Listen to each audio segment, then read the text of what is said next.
Ladies and gentlemen, those between and those far out, longtime viewers and newcomers alike, welcome back to the Idaho Esports Twitch channel. My name is Kaz Phoenix, joined here today by Lori Wall, known by many things at the university. I think primarily as a senior professor of... I'm an assistant professor of apparel product development. Assistant professor, I see, of apparel product development. So do you also... I'm gonna wait that out because I don't know if it's me or if it's you. I think it's me. Mike hates me today, of course. So do you also help the university with like merchandise designs or something like that? Do you have any role in that whatsoever? Not officially. I Not see. officially. But my students, we have done projects with the bookstore, the Vandal store in the past where we've designed and developed products for sale in there, but we haven't done anything in the past probably 3 years. Oh, well. Yeah. But still having that experience under you, I'm sure is very interesting, like being able to like have a direct part in some of the things that students and families and such are able to buy from school. But I mean, like, obviously, apparel design is something that you're very familiar with. Yes, I am. Something that you've been doing for a while, both Yeah. while working with the university and before then. But I don't want to steal too much of your thunder. I'd like to, as I say on the show,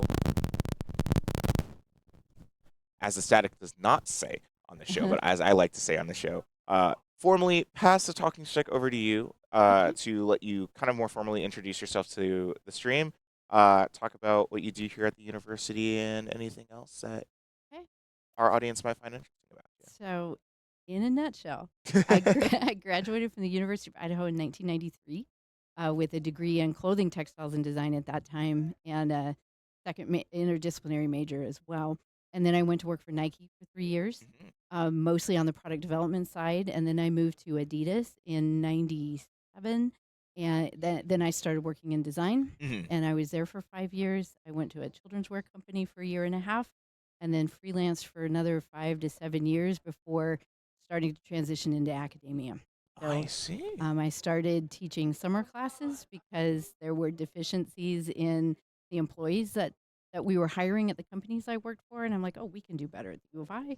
And Hmm. kept bugging and bugging and bugging, and finally they're like, why don't you just come and teach it? And then I started teaching, and then I kept teaching, and then I was still here, and finally they hired me. I went from part-time to full-time, and then last year I applied for the assistant professor position, so now I also have a research appointment.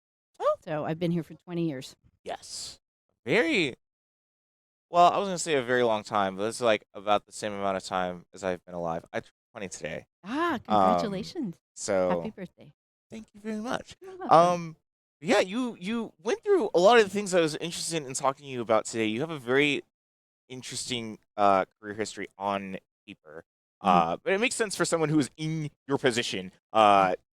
teaching and educating people about the things that you do within textile design. You also, I don't know if you currently own and still operate or still work with your own freelance uh, I don't design agency I don't ish. do so much of that anymore. I do consult.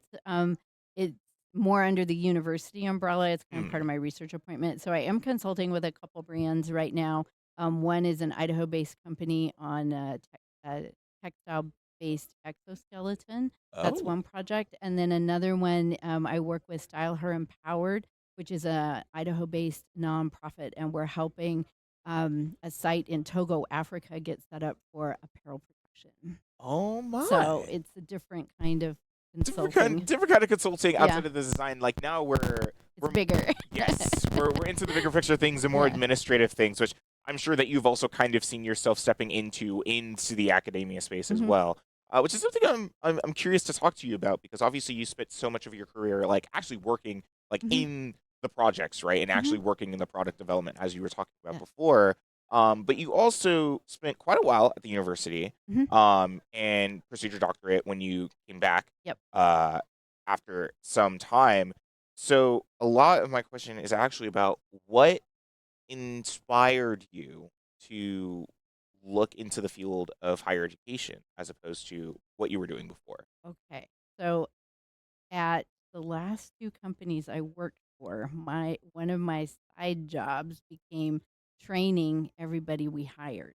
Oh. So we were hiring people from various universities, and they were coming in not knowing how to use Adobe Illustrator, and we Um. were making a transition at that time from Uh. hand sketching into the digital world.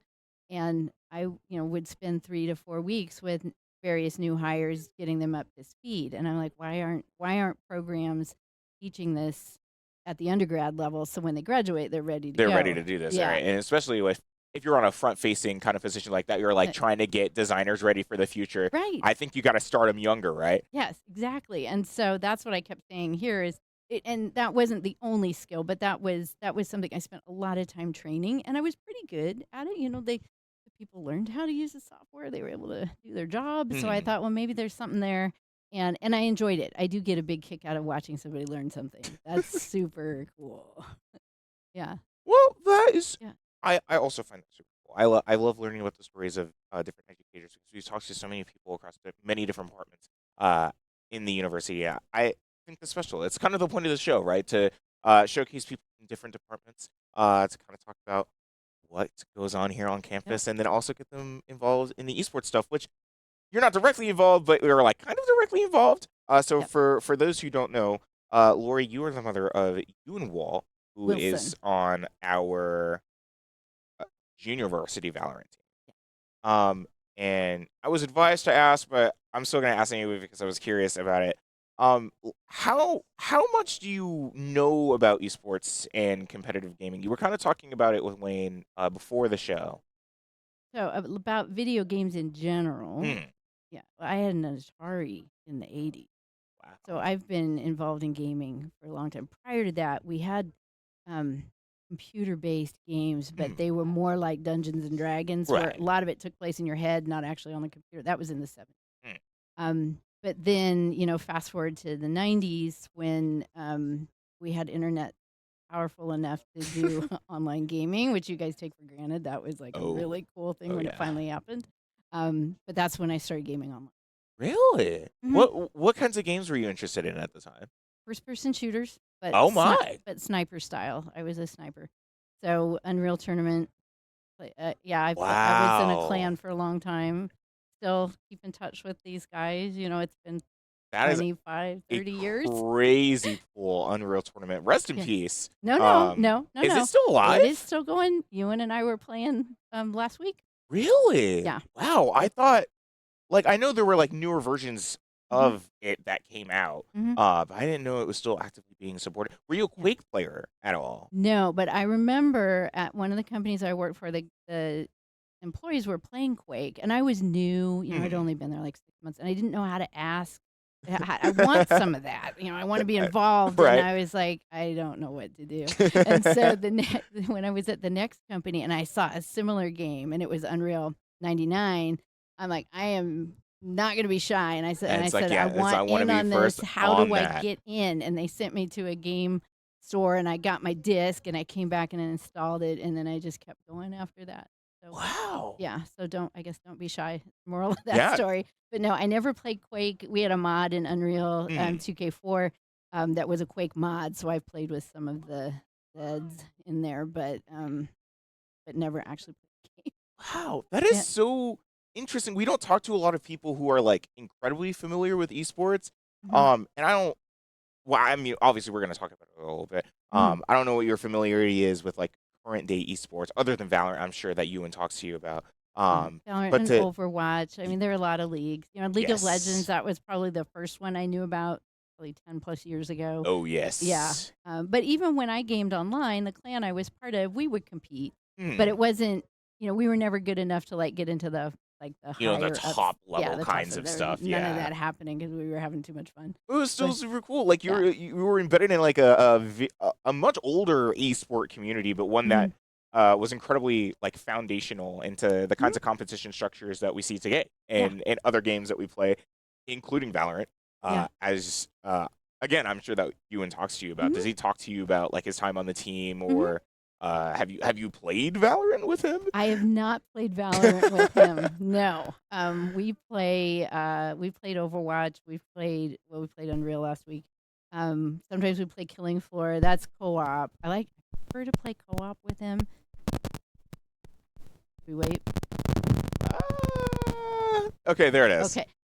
Because if I play against him, which is what he prefers to do, I do not last very long.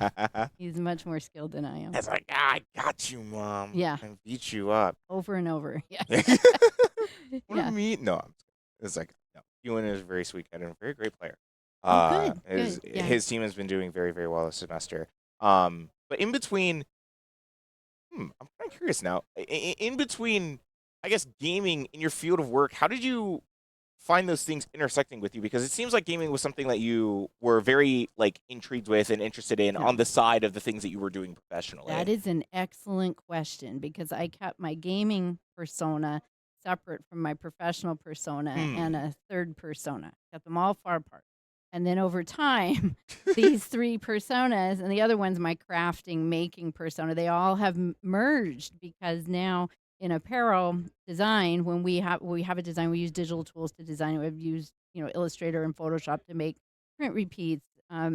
Now our pattern making, we do that within a computer too, and then we do our prototypes within a virtual environment. So we can do all of that using virtual tools before we even cut cloth and sew up a physical garment. So it saves time and money.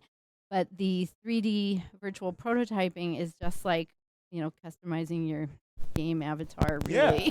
Yeah. It's the same thing. So it's like as technology has developed in like every sphere of professional work, but especially yours, right? Yes. It's something that's like, oh, all these things that like I've kind of been involved with started being useful in my professional career. Yeah. That is super And cool. I could see it happening. I could see it coming. It wasn't a shocking surprise, but yeah, it is kind of weird how now a lot of these things that I'm comfortable with in a game environment, understanding your Cartesian coordinates or moving objects within a virtual environment are very helpful now when I teach visual pattern making in a virtual environment because I'm comfortable. I also spent a lot of time in Second Life, a good 10 plus years in there building and creating and making. So, yeah. Yeah, I call it the original like Sims 4 of today. Yep. Because obviously the Sims has been around for a while, but like Yeah. for those who don't know, Second Life is kind of like the Sims but online in a very like different interactive community. It was a huge open world. It's Yes. huge, and people made games in there. They made learning experiences in there. I was a part of a very large educational community in there. But it was really, if you paid for it, it was a giant sandbox, essentially. You could do Wow. whatever you wanted. Did That you was, pay for it? no, the university. Oh At the wow. time. Technology First Yeah. University. Well, Lori, it was a super fun time getting to talk to you and meet you today. I apologize that I not get to talk to or get to talk about everything that I wanted to, but I hope that you will entertain me for a little bit after the interview. So I Absolutely. can continue picking your brain about some stuff because this is super, super fun. But I'm also excited for you to watch the game, as I am with the rest of the audience. At least from the analyst corner is going to be it. For tonight, our Valorant GV team is going to be playing Sacred Heart away from Connecticut, which I cannot imagine what the weather is like over there. We just got crazy snow today, which thank goodness. I'm glad I get some snow on my birthday. But I know that the cold is a little bit worse over there this time of year. So hopefully they're staying warm and getting some good games in. We're doing our best here in the basement of the Pittman Center that you can always come and visit if you would like to say hi, meet some fellow fans of your favorite esports titles, and maybe pick up a work study position. I think that's about it that I have to say. Do you have any parting words for our segment? I don't think so. It's been fun. Yeah. Well, Yeah. Dr. Wall, thank you so much for joining me today. But in the meantime, I'm going to be signing off and bouncing it to our casters. Thank you so much for joining me, and V's up. Hello, everyone. I hope you all had an amazing Thanksgiving break. I know I did. I did too. Did a lot of relaxing, preparing for this next couple weeks. Hey, that's the best part. You eat your Thanksgiving meal, and then you just chillax on the couch. And you just hang out. You wait for the dessert to come out. The pumpkin pie, the apple pie, 20 other varieties of pie. All the pies. All the pies. Speaking about getting the pie, our JV team definitely wants to get the victory pie today. They are going up against Sacred Heart University in ECAC Valorant playoffs here. This is round 2 of playoffs, so they did win last time they played in a 2-0 fashion. But Sacred Heart also won their first round in the 2-0 fashion, so it should be a pretty fun game today. It'll be interesting, and from what I hear from both teams, our JV team actually has the rank advantage on Sacred Heart, so it should be more of an even match, though. Yeah, ranks don't mean everything, but it also is just a great way at just looking at the general skill level of players. But I know our JV team has ranks like plat. It's all around like plat and diamond. But they can go up against like ascendants. Like they have definitely proved themselves in higher ranked situations. So the fact that their opponents are maybe a little lower, good play in the count, but it's all based off that team play and practice. That's one of the big main things in this competitive environment and in competitive Valorant here. Absolutely, and our Valorant JV team is known for their teamwork. They work really, really well together. It's probably their like shining quality trait. Yeah, they do work really well together. And last time they played, they did kind of struggle in map number 1 because they weren't fully using the teamwork like they were before. But then when that second map came along, it was a lot less close. It was like a 13-5 like situation. And they played really well, and how they have been playing this whole entire season here. But here is the playoff bracket. As you can see, we are against Sacred Heart on the bottom there. And then Southeast Missouri Redhawks are facing off against Plymouth State University. No idea where that is. I have no idea. Just a random university. And after that, we will see who plays who after this week. Before going into the semifinals. But we are in the Final Four, and oh my gosh, looking at the bracket, it looks like Redhawks won off a forfeit in playoffs. Wow. That's pretty crazy. I'm curious to see what the story was behind that. I'm pretty sure we went up against West Virginia. I think we did. Or at least in a different game. But that's definitely unfortunate. But, I mean, it's a great day for the Redhawks. I mean, yeah, it happens. It happens.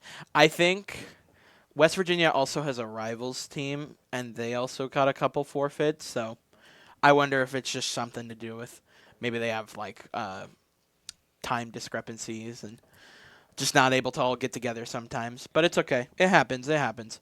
Yeah. But running into this week. Yeah. All 4 of these teams have an excellent chance on getting into the championship and winning the championship. Our Vandals are undefeated on the season. They remained undefeated even with playoff round 1. Sacred Heart University did go 5-2 on the season, so like still a very good record, and it was in a different division, I believe, so it could have been different, or it was different opponents, so we have real no way of basing if that division was better or not. So it should be a pretty good match, like all playoff matches tend to be. It should be interesting going in to see this now. It looks like our JV team is all getting ready, maybe trying to get some hype music going, trying to figure out what we're banning, what's going on running into the year.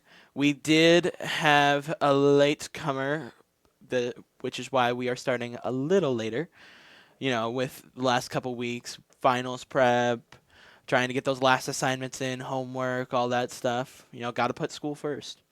You always do. And always got to. But gaming's always second. It's got to be second. It's got to be second. Especially if you're part of the sports team. Like, come on, you really got to lock in there. Yeah. And for those of you that didn't or were unfortunate enough to not join us yesterday, we did have a Smash stream. Smash did win their playoff match, so they also remain undefeated on the season and are working their way up on the bracket as well. I'm pretty sure they made it into semifinals for next week. I believe so. Not 100% on that one. Someone's going to have to fact check us. But our Smash team does do really well. So it'll be great to see going on to their next round how they'll play. But talking more Valorant today, it is unfortunate that our varsity team was not able to make it to playoffs, but we still got JV to show you guys. Yes, we do. And this JV team, even like during scrims with varsity, I'm pretty sure they won against varsity. Yeah, they did. So they are a unit to be scared of. But talking a bit more of last playoff match, it's the most recent match coming to mind. So there was a couple moments where there was just some mistakes, either with comms or people just got a bit too aggressive, and they were just taking way too many ones. So trying to lean more into that team play like they have been doing this whole season, playing as a team, making sure to get those trades onto site. Don't just have one duelist enter site and no one enter with them. You always got to send a couple people on site. You can't just try and take the solo 1v5, 1v4. Yeah, hey, 1v4 site, I got it. Just put me on there. Give me the spike as well. I'll get Jet ult, we'll then. go there. We'll just start running it down mid. Yeah. Unfortunately, the last playoff match, I was incredibly sick, so I was not able to cast, but we did have a guest caster on. Cheese was casting? Yeah, some Cheese, the GOAT, as some may call him. Some. Yeah, only some cheeses might call him. Maybe. But it looks like we're going to be starting the first round on Corrode. Man, we have been seeing so much Corrode map picks with our varsity team as well as our JV team. Both our teams really like Corrode. I don't know exactly if this was our pick or not. Looking at Sacred Heart's picks, at least their maps that they played on the last couple weeks, this does seem like it would be our pick. Because I think they've played Bind for like the last 3 weeks. Or the last 3 matches. So it could be ours. We do tend to play Corrode quite a bit. Personally, I am partial to the map because it is my favorite map. And I think playing defense, I don't actually know what side we're starting on this time. Yeah, I No won't idea. know No until they get into the game. But we are going to be starting off on that attacker side. So Sacred Heart is starting on defense here. All right, so I see a Teo. Okay, if they do end up locking Teo, I will. Okay. Yeah. Oh, boy, we are locking in Teo, especially after a lot of his nerfs. He only has a max of 2 rockets he can use now. It's not based off timing no more.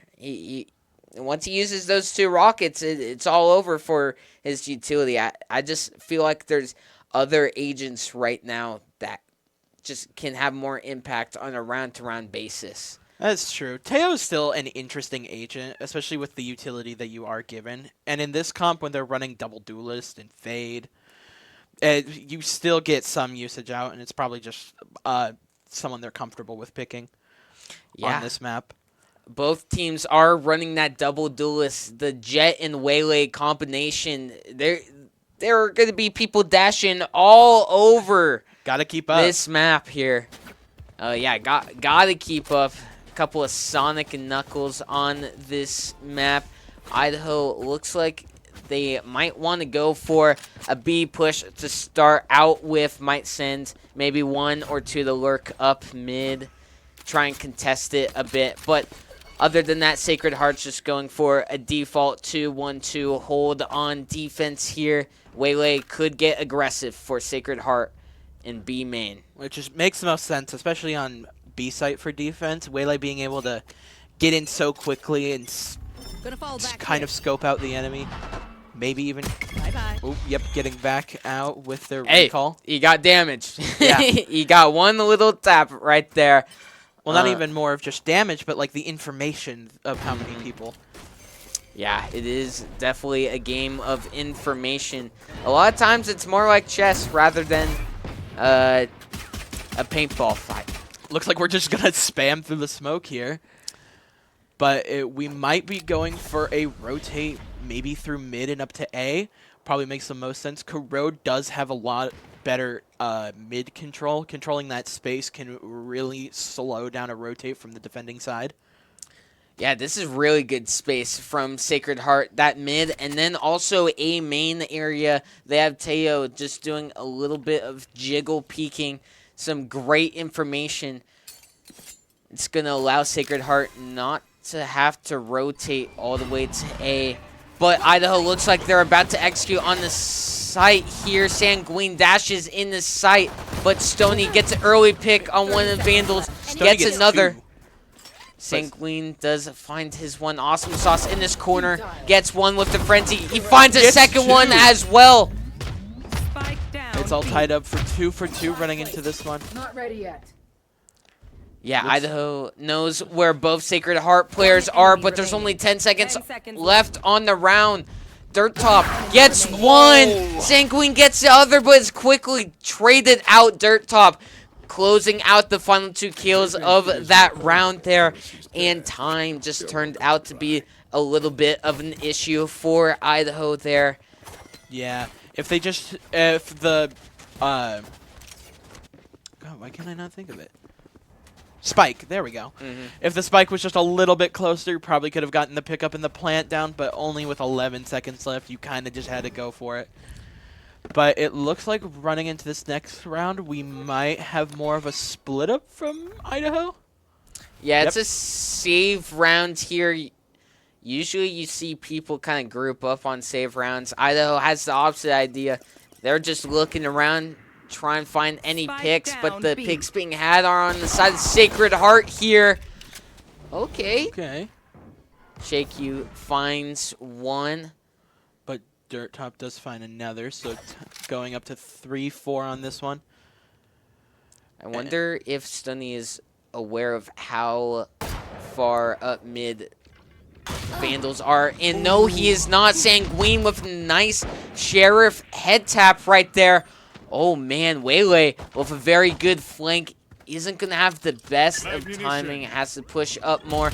Dirt Top at 6 HP. Gets spammed through the box. Very good spam from Idaho right there. Being able to pick up a gun going into this and actually being able to get the plant with a numbers advantage going in.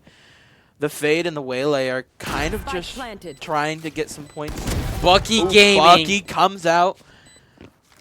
Waylay getting one. Sanguine does go for the trade, gets the trade on him. And they do know where Cyberk is coming from here, and they're peeking the Marshall. Sanguine gets a little too overconfident here, and now it's a 1 versus 1. Logor is here. Spike is definitely going down on time. Cyberk with the fake. Logor swings, gets the kill, and that's a thrifty round win for the Vandals right there.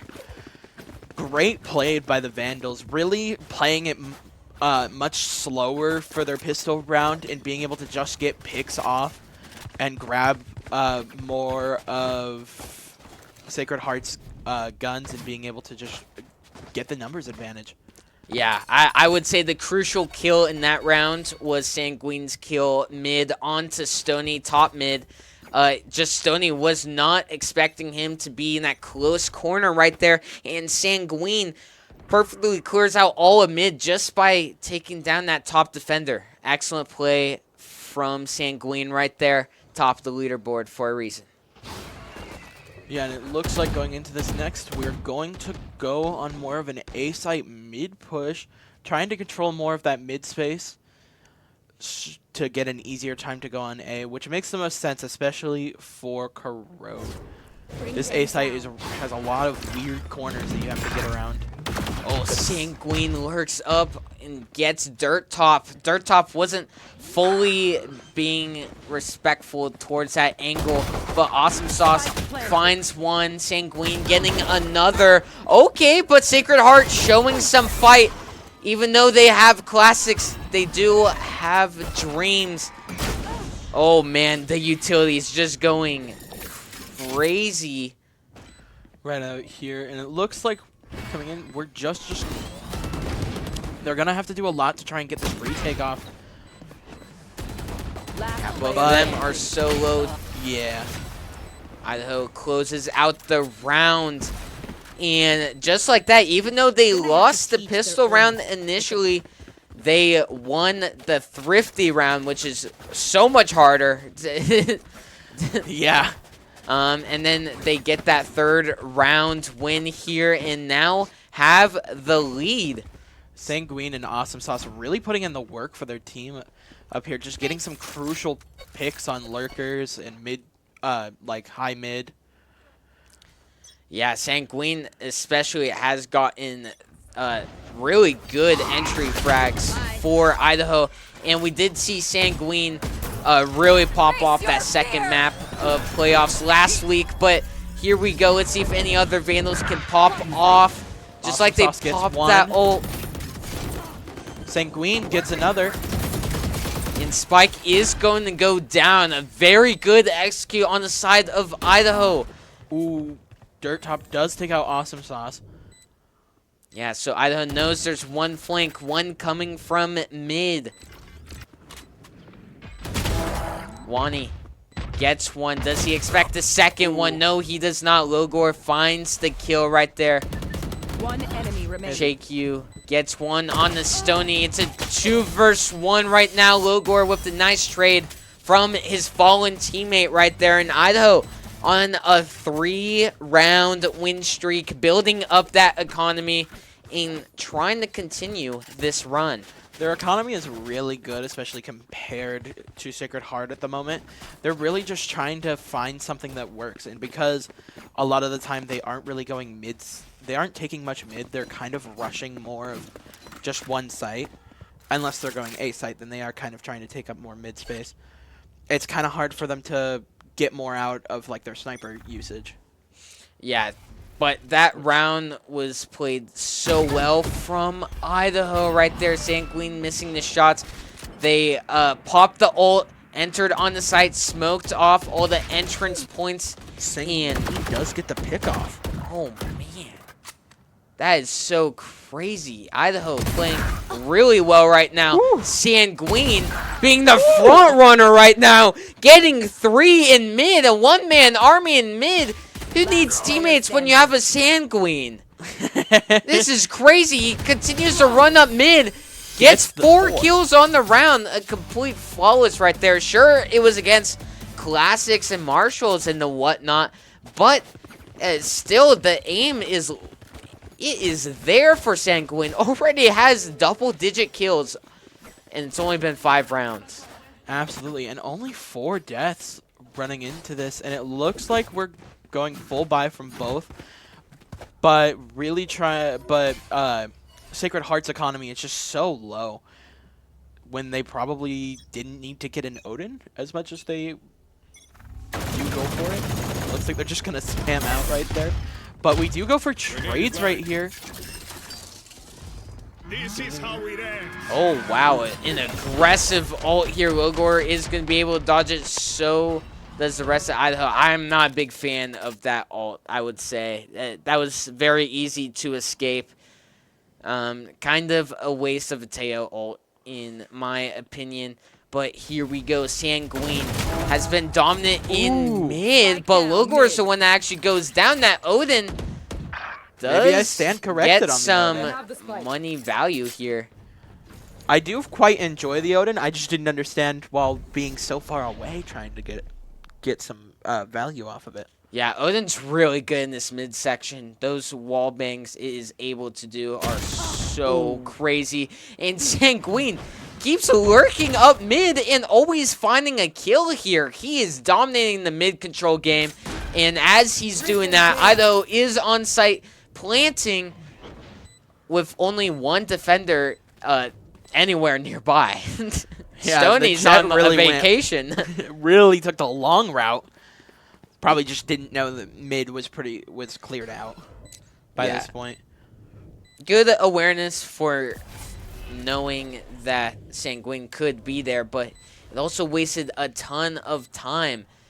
And the spike is already very low on time. They could just save here, and I'm pretty sure they are. So that is going to be another round win for Idaho. And the round wins are stacking up right now. Yeah, really good. 5-1, 6 rounds in. Just really stacking up that win streak. Sanguine getting pick after pick. Really taking up that mid space. And it looks like we're going to go from a timeout here from Sacred Heart. Yeah, very good timeout.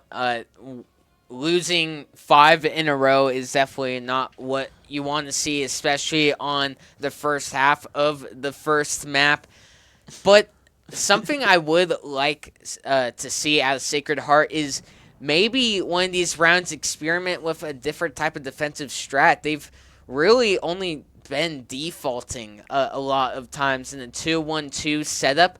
I would maybe like to see them send a couple mid, try and take mid control space. You know Sanguine's going to be there, but if you have multiple people to take on the fight, maybe throw some smokes down, take some space, it will be that much harder for Vandals to have that mid control, and it gives them so much space on the map. That is very true, and also kind of interesting, and I know they can't really control it, obviously, on this map, but going into next map, it seems that they rely on their info gathering more from the players rather than using utility to get information, especially without having a sentinel, and I mean, Teo does get some decent information, but I'm surprised they didn't go like Sova here, if they were really going for more without just using a sentinel. Yeah, I mean, they do have Fade for Intel, and Fade's pretty good for Intel in general. That is true. I just feel like she plays a lot more aggressively. Yeah. I see that. Oh, this... Okay, they just peeked, saw each other. Understandable. Have a great day. But Sanguine and man. Awesome both get picks off. Oh, I don't know if he knows he was tagged up by the Fade Eye right there. That was definitely not the greatest play right there. Unfortunately, Stony is going to get a pick off, saving them from another flawless. But does go down into the 7th round. Yeah, Idaho is just taking these sides so effortlessly. They have some very good executions. And honestly, the main part of their execution is just sending Sanguine in. Just sending him down the middle, like... All right, go on in. Get your 2. You're good for 2. It feels like he's got at least 2 kills every round. Send him in like a Pokemon. Go. Thunderbolt. Get a pick. But yeah, like you said, they really are just defaulting to their... It looks like they are trying to take up a little more mid space, but having Idaho rushing it down B, it might be harder for them to go around. Wani playing inside the smoke with a stinger. Sanguine with the shorty. Gets him and gets right on out here. Logor looking for the entry, but I guess not, because they're just going to go for a rotate. Maybe. Yeah, I do like that call a lot. I think Idaho recognized that. They probably pulled a couple rotates, especially picking off one. So they are going to slowly but surely make their way towards this A site. Maybe working up mid. Ooh. Do they check corners? Not good enough. And just like that, Idaho is down 2 players right now. But as you say that, they go back up, but Stony does have the ult up. Yeah, I did not like that peek mid from Wayway for Sacred Heart there. You got the picks, play the numbers. Don't be peeking no ones. You know they're there. And it looks like they're really just going to try and go up this A site, which makes the most sense, especially just being able to pick this out, knowing that most of their team is off on part of B and mid. Ooh, Dirt Top does get the pick off on Awesome Sauce there. Yeah, 2 kills this round were from not checking the corner. Here's the 2 Teo Rockets of the round. JQ gets 2. Okay, it's a 1v1 situation. It is planned for him. He is going to go for the rotation around. But Dirt Top, pay attention to where his spike is. Like, oh man, Dirt Top is hunting for him. He has a good read on where he might be in this hallway section. Dirt Top is looking directly at him. Fade ult is gonna get Dirt Top off the spike. It's a masterclass from JQ right here. Doesn't even peek. Playing perfect time. Does he know it's half? Dirt Top gets it, but does he have time? No, he does not. I think if Dirt Top holds the spike right there, he actually gets in time before he peaks. Oh man, that was so well played from ChaiQ. And you are right when you were saying earlier, this game does play a lot more like of the strategic like chess element. Obviously not exactly like chess, but you know what I mean. Just really trying to pull the strategy, baiting them out, trying to make sure they do something. Really looking for almost for them to make a mistake.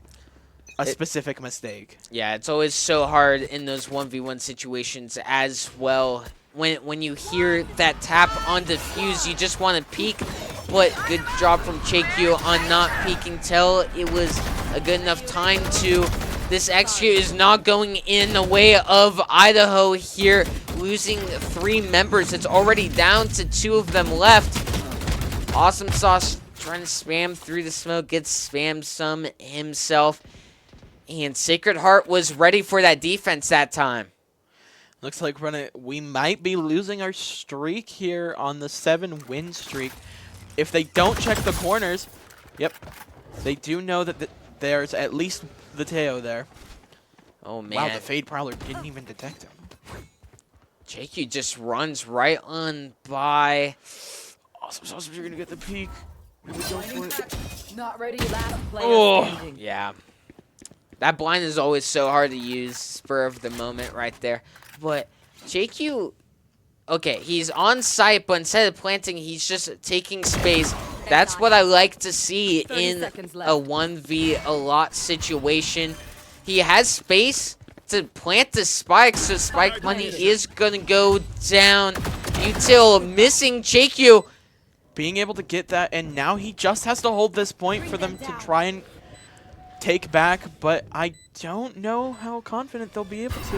Yeah, we saw him in the spot Oh, does a round before. He has 3 kills.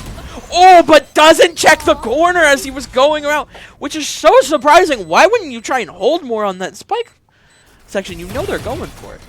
Well, Stoney tapped it, so I believe JQ was going to peek for the spike, not realizing that Stoney was already that far, peeking that angle.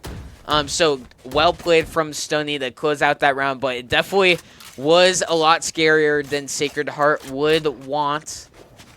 Yeah, but still going into this, GQ really getting, Yeah, we win. I don't know how to say it, but like almost taking advantage of him just being solo a lot of the time. Unfortunately, not able to fully execute it, but still getting 3 kills on the 1v4. Yeah, the term for that is being a dog. Oh, man, Sanguine Sanguine does not respect the rules of Valorant, just dry peeking out of a smoke, catching them off guard. He gets 2 mid like that, just dry peeking out of a smoke. Oh, man. And Logar was able to get another one. They must have really locked in after losing their streak. Just trying to force them to play a lot more aggressively. Cyber just spamming out the corner with the Odin. Yes. But spam in the wrong corner. Such a hard retake for Sacred Heart here. There's only 2 of them against 5 Vandals here. And they're all going through this choke point. JQ does find both of them and closes out the round. It is now 8-2. Only 2 more rounds of the half. Sacred Heart definitely wants to try and get... Well, they want both of them, but even getting one would do them justice. It already is such a big win streak, and once the half is switched, you just might want to reset that mental. Yeah, that's really true. Especially after having that timeout. I wonder how their mental is going, not being able to have another timeout in this half. They are going 8-2. And they really got the Vandals to just extra lock in. But Cyber does get a pick off on Nice Logar. That was a shot. quick. Okay, and the fade. Oh, we've seen this execute before. Nice early pick from Awesome Sauce. Evens up the number. Sanguine in the smoke. Gets one. Backs right on out. Perfectly played from Sanguine here. Vandals getting the spike planted on the site. And now it's a 3v4 retake for Sacred Heart. Make it a 4v1 because Idaho is absolutely winning these gunfights here. Holding all the angles. Every angle imaginable pretty much at this point. Ooh, but just missing the peak right there. He might be able to get one off. Only has a stinger. Yeah, but Awesome Sauce does take him down. That was just really hard from Sacred Heart's side. 1v4 on how many angles were held there. Yeah, and they were saving for this last and final round of the half. And yeah, Sacred Heart has just been on such a losing streak. It's just been save round, buy round, save round, buy round. You definitely want to have more buy rounds than save rounds. It seems like they just had the perfect even amount of save and buy rounds, just not really taking full advantage of the buy rounds.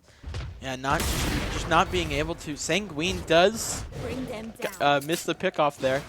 Yeah, attacker side operator. That's how you know they are feeling it. He drops the operator, picks up the Vandal. Looks like it was a good choice because he does come away with the kill. JQ a little too slow right there. Okay, Ooh. Sacred Heart from all angles taking down a lot of Idaho, and it's all left to the man himself, Sanguine, who already finds one. But is just going to have it hard as he is about to get pincered right about now. He needs to just rush and grab the spike. Oh, but just gets picked off by Dirt. Yeah, Sacred Heart gets Switching that sides. final round win of the half. It is now 3-9. Could be a 9-3 curse angle. But, oh man, speaking of 3, Sanguine has a 3 KD. 3 KD. That is insane. In one half. 21 kills in the half. Woo-wee! Somebody be cooking. Somebody's double cooking digits. barbecue and it smells good. Whew. Cooking barbecue. I know, and running in, like, Chihio and Awesome Sauce are also really pulling it out there, both in double digits already. GQ almost had a 2-1 KD onto this, but it looks like they have no ult. Yeah. Well, duh, Oh, yeah, because it's a new half. I Duh, would hope I they didn't don't even. have ults. Yeah, well, I didn't even register it was a new half for a minute. Yeah. My bad, gang. But it looks like they're just gonna try and take up this mid. Well, no, Stoney's trying to bait out the mid control there, while the rest of their team just tries to go on B site. Yeah, maybe Stoney's calling for some reinforcements to take care of some of these rats from Idaho who are lurking right on up. It's both Sanguine and JQ. It's a 1-for-1 trade, but it goes in favor of Sacred Heart in the end. This would be a great time for them to rotate towards A site since they knew a flanker was A site. But no, they actually predicted that. That's what Idaho would think, and they went back to B. They're smarter than me. Oh, man. They are playing 4D chess here. Dirt Top getting aggressive in this smoke. It's a 2v4. This is going to be really hard for Idaho Last player on this standing. retake, especially after that pick from Wani. Awesome Sauce only finding one before going down. And Sacred Heart does have one thing going for them, and that's pistol rounds. That is true.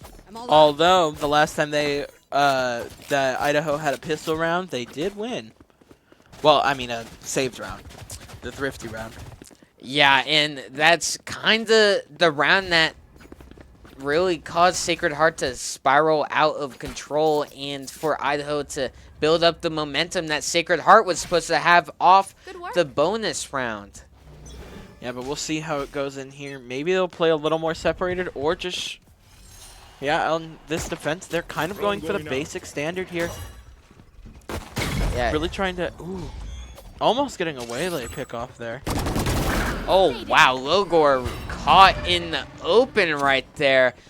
I'm not quite sure what the plan is right there. Chaiku finding one right there is pretty crazy, but Sacred Heart making sure the damage isn't too much. Missing the Bucky shot there. It happens. If you miss the Bucky shot, it's so sad.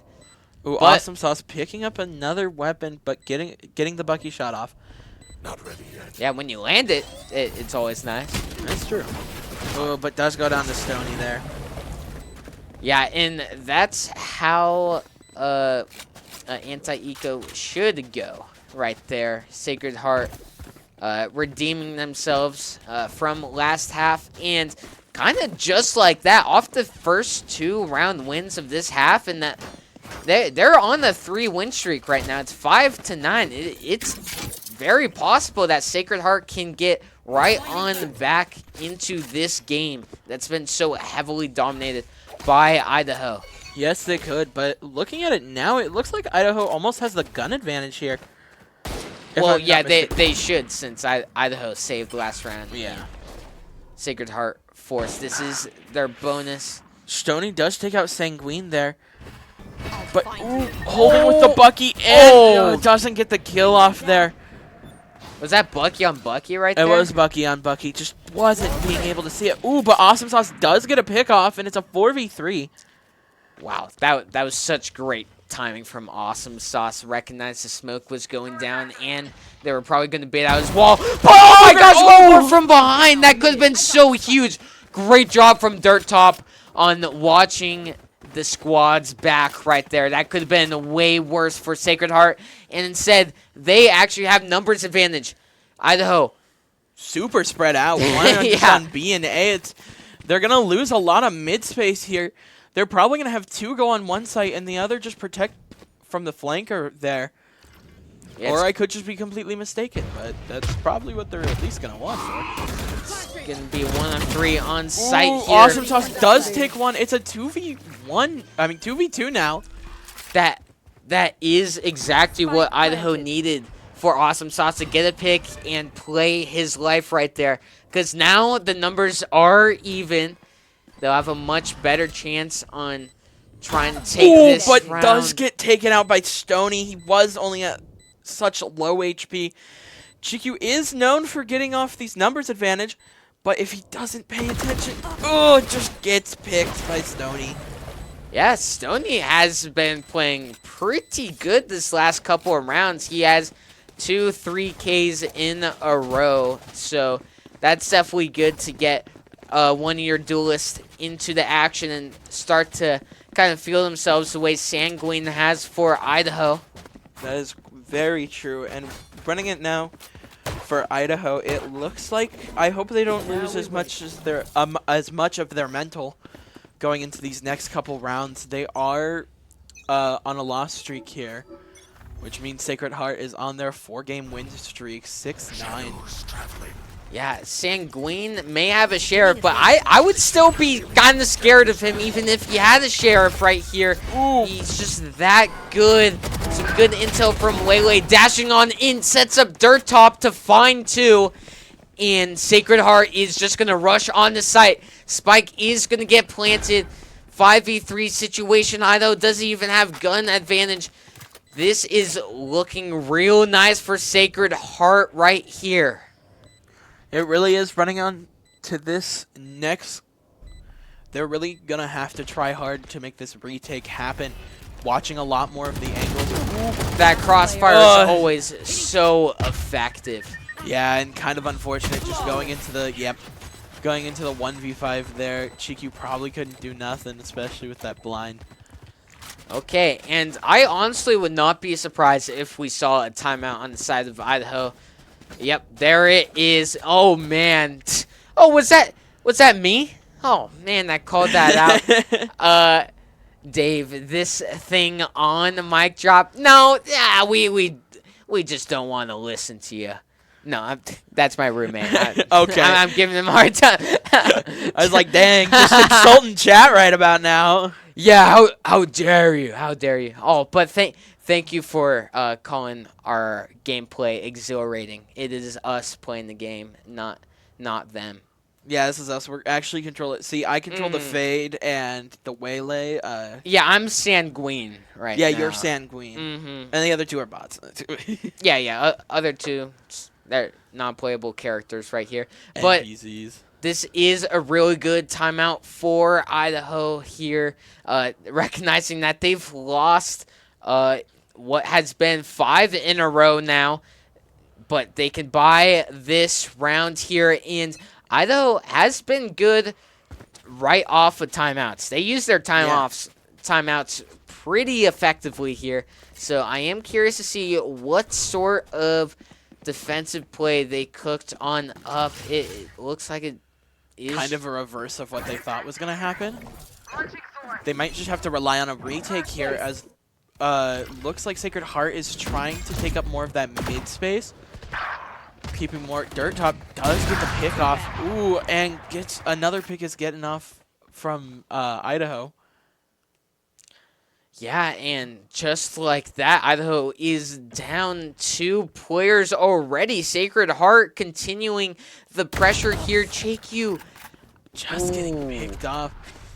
Yeah, he wanted to go for that flank there, but great awareness from Stoney. Spike is going to go right on down with about a minute to spare here. And Idaho is once again in such a bad position for a retake. They don't have numbers nor position right now. And Sacred Heart is just taking full advantage on this attacker's side. Yeah, they are. It really seems like the Idaho just needs to start playing a little more together. Unfortunately, since they are on defense, they probably do want to play a little more split, but maybe at least 3 mid to gain a little more advantage and try and take up that space to prevent attackers from holding more angles, especially on Corrode. Yeah, they did lose 2 players mid without anyone there to trade.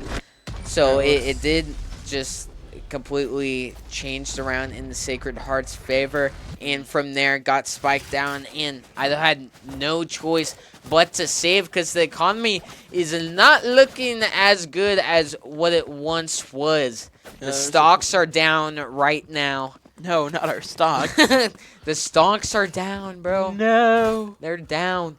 But we have a couple ults going in here, to be fair. Sacred Heart does have more, but maybe we could get a fade ult off on trying to get back a retake or something similar. They're just kind of going for the same thing over and over again. They are trying to control more of that mid space here. Oh yeah, that drone is going to spot out Awesome Sauce. Has no choice but to retreat. 2 Idahoans holding this site together here. And a Vice ult is used to try and stall the execution right here. And it looks like our fade got picked off here. And they're just going to play it a lot slower this time. Really needing... Oh, if Sanguine just peeked out a little bit more, probably could have gotten... Well, I actually really like this from Sanguine. Don't peek too fast because I think he hears multiple... And maybe he can get 1, maybe 2 kills, but sometimes the patience doesn't pay off. Idaho is just kind of all over the map right here, all in their separate little section, really playing these ones. And 30 seconds here comes the execution onto A-side. Great movement from Malbois here. Gets Waylay. Awesome Sauce finds Stoney. Oh, man.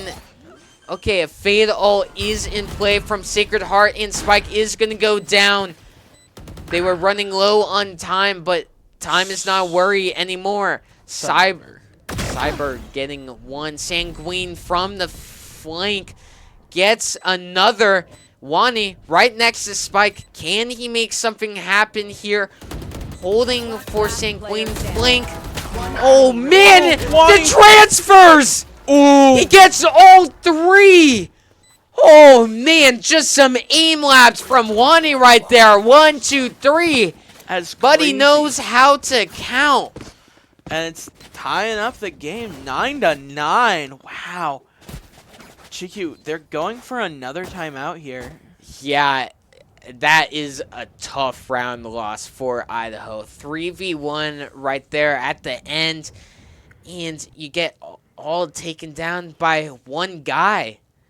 And as we know, they all work better together, so I'm surprised they aren't trying to go for more playing together and going for more of a retake strategy over trying to play separated and defend out more. Yeah, I think Sanguine was going for the trade right away, just a second too slow there, and it allowed that time for Wani to get onto him, and the other Vandal was too busy killing one of the Sacred Hearts players, so they also had to transfer. But man, just very well played from Wani right there. The Omen for Sacred Heart, keeping keeping them going. And now it's all tied up, just like that. It was 9-3. This is the power of the 9-3 curse. If it's 9-3, you got to be careful of the comeback. Idaho has yet to win a round on defender's side. I know. Going back to their Sacred Heart's 7-game win streak. Oh man, Waylay Dash aggressive on the mid, already making his way onto this A site with his team. This is a super fast execute onto site, and Idaho is just respecting them, giving them the site, and waiting for a retake here. See? That's what we're saying. If you play more of the retake where you guys are good on attack and are able to put up the pressure more of together, it might be easier. And a fade ult coming out here. Oh, Logor gets punished for not checking the corner. Malball does get his trade. Shots aren't quite landing at the end right there. And GQ does go for the point there. Awesome Sauce does get one. From flank here. Ooh. So okay, close. okay, he gets to JQ in these situations has been crazy. But loses man, that. No. He just loses it. Oh, gosh.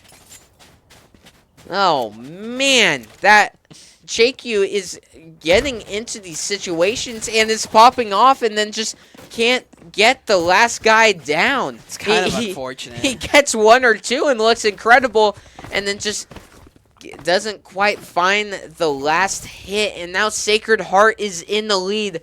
Idaho having a little taste of their own medicine on being behind right here. This could be Idaho's first map loss in quite a while now. That's quite true. And some cheese in the chat. Bring it on to watch the JV team. You gotta show the reactions after getting 1v3'd. Oh, man. But it looks like running into this. Judge.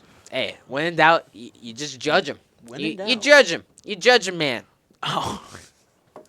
See, I like more recently going for an Odin or even an Ares, right? That's the other? Yeah, Ares. Ares is still kind of nice. I really do not like the Ares. I love the Odin, though.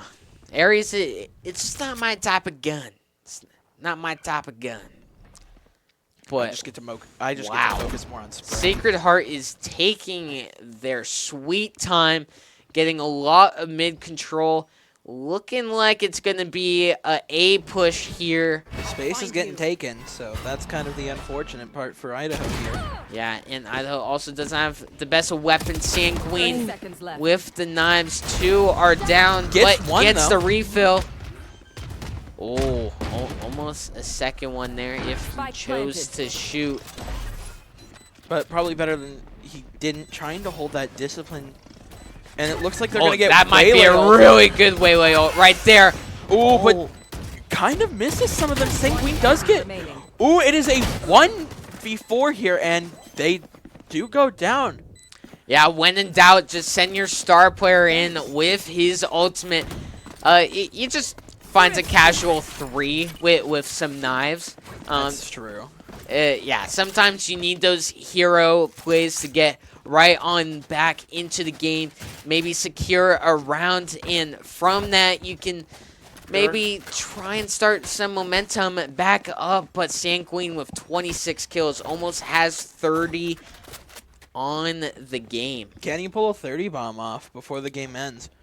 We'll see. And for once, their eco looks pretty similar going in. Sacred Heart is actually a little lower than them. Yeah, even with that crazy win streak, Idaho has been killing them a lot, damaging the economy, so it's not the greatest here. Dirt Top gets caught out. Horrible timing for him. You can't be taking util while there's an angle right in front of you that someone can peek. Idaho with a 5-on-3 advantage here. Playing a little more aggressive, trying to take up that mid space. Oh, man. Malbois gets a second one on the round. Got both the spike carriers down. Don't pick up the spike because he'll hunt you right on down. He'll know. He knows. He sees you while you're He sleeping. knows. Sorry. I probably sung that so good we'll get copyright strikes, so. Oh, come on. My apologies. Not again. It'll come out of my pocket. Sanguine, the shots aren't landing for him. Does do some damage here, and Sacred Heart running towards A. Wei is there to 30 seconds left. try and stop their endeavors. Nice shot from Logor right there. Great shot. Yeah, Stoney could just save the Vandal right here. The economy, as you were saying, was not the greatest for Sacred Heart. So I wouldn't mind a save here. It looks like 10 that seconds is left. what he's going to try and do. Yeah, and unfortunately for Sacred Heart, this is just going to start him off on a losing streak. We don't know yet. I mean, Well, two more I rounds would have to hope win. not a losing streak for them because it's only 2 more round wins for Idaho until they take the map. And that's what I'm saying. Yeah, it seems like Idaho just needed them to tie them and be like, oh, we're throwing the game. We We're need to throwing the lock game. in, Maybe actually. we should like lock in, try and close out the game. But they have the lead once again, only needing 2 more wins in order to secure map 1. Sacred Heart not that far behind anymore. Not anymore, and they're going for an A push, which all of the A pushes have been pretty successful. And, oh, that was a bold fade utility right there. I'm not sure that was the safest spot to try and send out your dog, but Ooh, Sanguine does get a pick off on down Stoney A. there, tying up the numbers at least.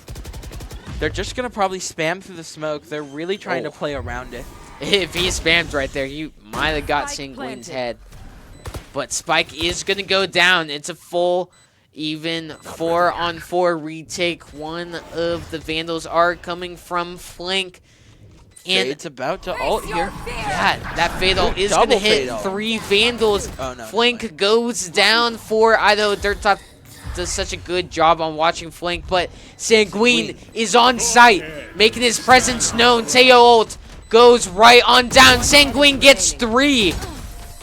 Oh, but does it's get taken. not enough. Honestly, that Teo ult was really good for Sacred Heart there. Blocking them off from Spike and that angle on the right side. Right? Yeah. Yeah, I guess. I mean, if you're facing defender side, Uh-huh. it would be, right side of A site. Really making sure they can't hold that angle so that they can just sneak up on the defenders and make sure they go down for an 11-11 tie. Yeah, Sacred Heart did end up having to use 2 of their ults that round to secure the victory. So I don't know if that was a plan going in the round or not, but 2 ults were used, and that's 2 less for them to use in these very important rounds here. They are rushing right onto site here, and they win the gunfight. Stoney actually gets 2 right there. Wilgor with the operator finds 1, doing a little bit of damage control. This operator getting a lot of value. Oh, Waylay does a good job on peeking right away. But it's JQ in a 1v2 situation again. Can he close this one out? We know he'll get this first kill, but can he get the second one? Okay, Teo rockets for stall. He gets 1. He knows the other is on the other side. There's another Teo rocket. He goes for the half, but he just stands in the rocket. And wow, Dirt Top, man, and there's Teo being very effective right there. I was dissing on the pick, but that's what won them that round. I'm telling you. Using both those rockets, yeah, I don't know. I think Cheikyu should have just gone for the second kill right away, especially knowing that Teo had rockets there. You can't defuse if there's a rocket on the bomb. So That's true. Might just want to full send it there that time, but it was spur of the moment thinking. But it is game point for Sacred Heart. Idaho trying to force this into overtime with a defensive hold here. Sacred Heart. Definitely their best bet. Yeah, okay, wait. Oh, is used. Oh, man, gets right on out of there. Dirt Top gets awesome sauce with the rockets. I don't even know how that happened right there. Sanguine with the shorty is just kind of standing in front of the smoke, doesn't find anyone. Malabois getting 2, keeping the Vandals still in this, gets 3, gets a stun kill. Logor finding one himself. It is a 3v1. Somehow, some way, Idaho is finding the numbers favor. Oh, Omen gets TP'd right away right there. Just fast enough, 40 seconds on the clock. They know where Waylay is coming from. Malbois teleporting all over site, gets the blind, gets 4 kills on the round. Wow. And saves the Vandals right there because it was not looking good. Yeah, that was scary. It really forced in that overtime there, which is definitely the best bet for Idaho here. But going in, Sanguine is at 30 kills. Yeah, he's got that 30 bomb right there. He's almost 3-2 on KD. Yeah, and Malbois had a pretty slow start for Idaho, mostly because a lot of his teammates were doing the killing. But, man, he has been very impactful these last couple of rounds. Great utility and great movement on site and playing his life and getting the picks. Good job from Malbois. But we are in OT. Win by 2 situation here. And Wayway is getting aggressive. Ooh. Oh, man, the utility comes in. Great trade from JQ right there. That was a tough one. Honestly, definitely getting their Waylay out of the way is probably one of the better options. As the game's been going on so far, the Waylay and the Teo are really what you need to get out to avoid getting your util suppressed or just the super fast-paced dash-ins that the Waylay can provide. Yeah, Dirt Top used that drone to take more aggressive spacing onto this B main area. Idaho working their way through mid. Does Wani check the corners here? No. They do not. Sanguine, top mid, he's just a mess. He never gets cleared, and he always gets the kills. They line up for the Odin right there. Cyber gets 2. Didn't even need Waylay ult to line him up. Sanguine is here. They don't expect him. He's a ninja. He's a ninja in the shadows. Just Ninja with absolutely a 0.5 tearing him angle. apart. Oh my gosh, and it's all left to Dirt Top. 1 versus 2 situation, very doable. JQ is one shot. Testing his luck with that jump peak angle, and they hold it together, and with the power of friendship, close out that round. The power of friendship.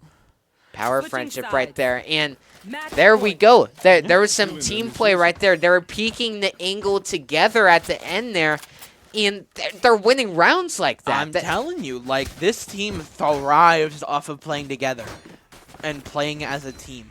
And that's what I would want to see more out of their defense. If they play, like, a little more as a team, maybe they could have wrapped it up. Who knows? Yeah, but we'll have to see if Idaho can wrap it up here, or if Sacred Heart wants to tell him what's up. JQ just gets chased down from Waylay right there. Great stun from Waylay, and great early pick from him as well. And Dirt Top gets a spike down on site. It's a 4v5 now. I know, but they're too spread out. Idaho, I mean, running into this, we'll see. Oh, Ooh, okay. Sanguine does get a pick off. Catches him off guard. I'm not. Oh, but sure getting about caught that. off guard by Dirt Top trying to go out for the util. At least for the smoke thing. All right, one Teo rocket on down. Awesome Sauce does- with the flank. Gets one traded out. Malbois can't find his. Logor taking one down. Spike is super low, goes for the fake. Knows both are there. Time is going to run on out, but before it does, Stoney gets that pick, tying it up again. 13v13. Overtime. It will never end. Yeah, both teams really struggling on this defender side or just popping off on attacker side. I think they're both playing really good offense right now. They have plays that they are going to, and it is working. Defense, it's just early picks that are costing them for both sides. They get early picked and then they don't have numbers. They need to play a bit more for their lives rather than contesting some tough angles. That is true. Sanguine does get the pick off on the waylay. Yeah, another his signature just in mid. I'm telling you. He's probably just 10-0 in mid, quite frankly. See, if they could run almost something like this on defense. Instead of running 3B, you could run 3 mid, take up the mid space, and almost control that whole area to prevent, to try and get them more of a pincer going. Being able to catch Sacred Heart off guard, at least on defense side. But Cyber does get awesome sauce on this one, and the numbers are tied up. Yeah, he's been really using that Odin quite a bit, and I mean, it's been doing its job against Idaho. Very good Idaho grinder here. Sanguine trying to take up close space, top mid, and Wani. Oh man, this could be a very bad flank for Idaho from behind. But they are actually just full rushing onto B site. They saw Stoney in halls here. And he is just backing right on up. Spike is going to be planted. It's a 4-on-4 situation. It's going to have to be a retake on the side of Sacred Heart. Sanguine, Really playing it dangerously right there. we are. He's wanting to find some kills and is punished. Stoney gets one on the Sanguine. Oh, the wall bang is going to save him. And Malo Blah gets two. But the damage is already done from Sacred Heart, and they get the defuse and the lead as well. Scary for the Vandals going on here. Yeah. If they lose this, if this is their map pick and they lose, it could be even scarier. Match point. Moving in, but it looks like as we're going up here, it is match point. We are going to get a timeout on Idaho side. I wonder what they're going to be talking about. I mean, it's a good timeout to use. Yeah. Might as well use it if you can, especially in overtime match point. And it's going to be that much tougher for them because now they have to win a round on defense, which they've only won 3 rounds on defense total so far this match. So they might have to try and change up the strat. But you were saying maybe just send Sanguine mid or maybe even give him an aggressive angle. He has been winning his gunfights. So I think I would be down to try and risk it and maybe go for an aggressive play with Sanguine. Maybe support him with Omen Flash, Fade Eye. Yeah. Maybe Fade Glue. One of those. Would like to see that, but we'll have to see how the Vandals want to try and save this map here. I don't even think we've been into an overtime this long while streaming yet. I think we had a 14 to 14. We did? Or yeah, we had a 14 to 14 at one point. You mean 12 to 14 if it was a win or? Well, no, I remember overtime being 14-14. I forget what the final score. I think it was probably 16-14. Hey. That's what you're saying.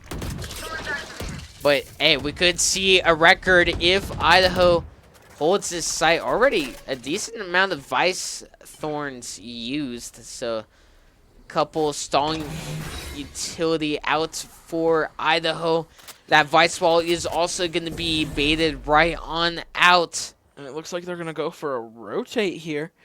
they're going to end up getting more separated. If Vandals can almost push up a little bit more, as a team, they probably could pick up the fade in the Waylay, but Cyber is just going to get awesome sauce.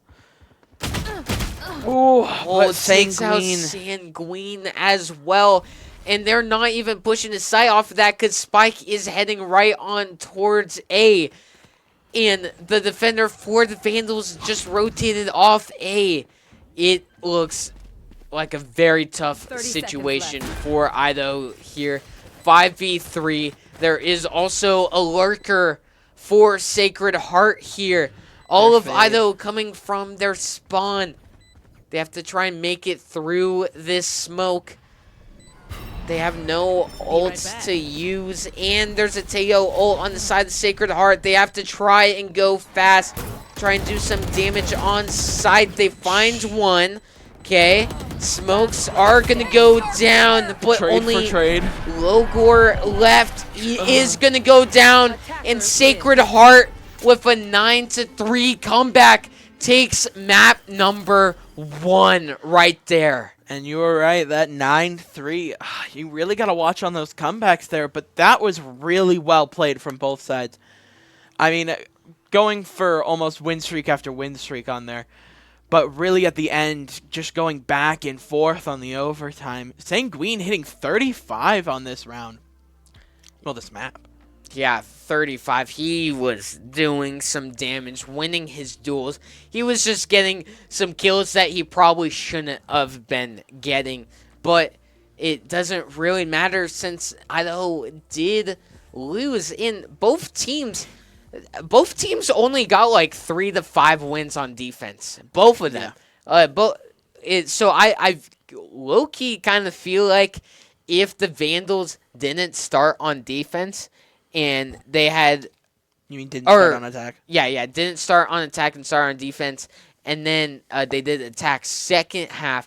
Maybe they could have had the momentum and tried to carry that on into overtime. Yeah. But, man, that was a really good map. Number 1 here. 15-13 overtime map number 1. This is playoffs, everybody. It really is. There are no easy wins. It is full of competition. Dirt Top. Okay, Dirt Top, I think, is the MVP for... Actually, no, it might be Stoney. Stoney's MVP. It's but kind of a mix of both. But Dirt Top also got some crazy lurking kills. He was doing such a good job on checking for the flanks. And Stoney did a very good job on just fragging out for them as well, getting entries in... Even Cyberk right there with the Odin. He was looking very devastating with that. But, oh, boy. Oh, boy. Yeah, running into this next map, I wonder what the next map is going to be. If it's what I think it is, I'm going to guess Bind. That's my guess. Bind. Okay. But before we find out that map, we will be saying bye. And we are going to BRB a break. So get some snacks, and we'll be right back for map number 2.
We are back. I hope you guys had a great break. I hope you used that break to its fullest.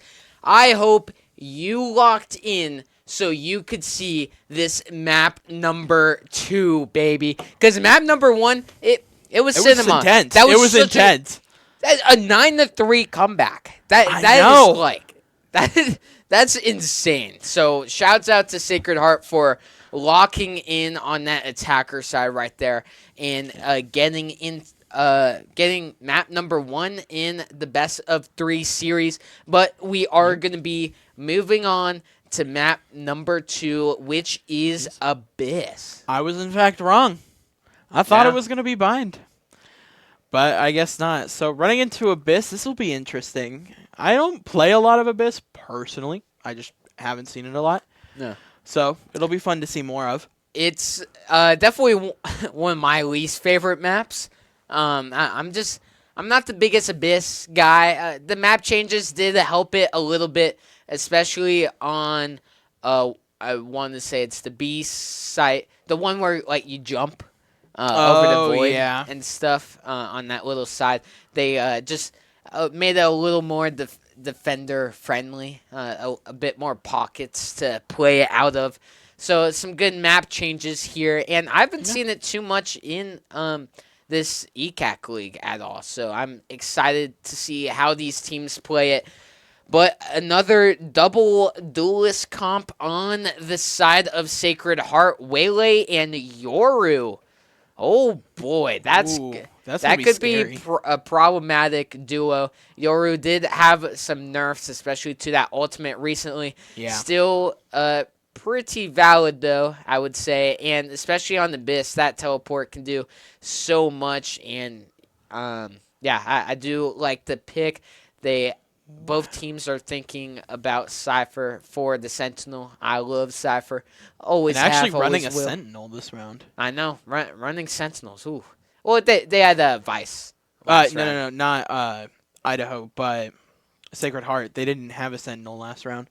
They ran Teo over. Did they? Yeah, they didn't have a Sentinel. Oh, wow. Okay. So they're actually running one with Cypher, but also getting Sova. They have so much info gathering and getting in and getting out with their DPS. And even just the Omen. But coming from Idaho's side, we have a KO, which is the change up. Well, KO and Cypher are both being changed up.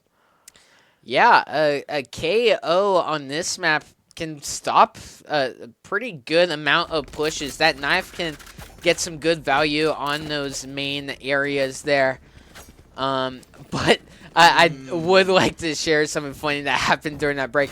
I snuck my little feet into the esports lab and grabbed some candy corn out of the staff closet to snack on. And as I did, I heard Sanguine say, "You know what?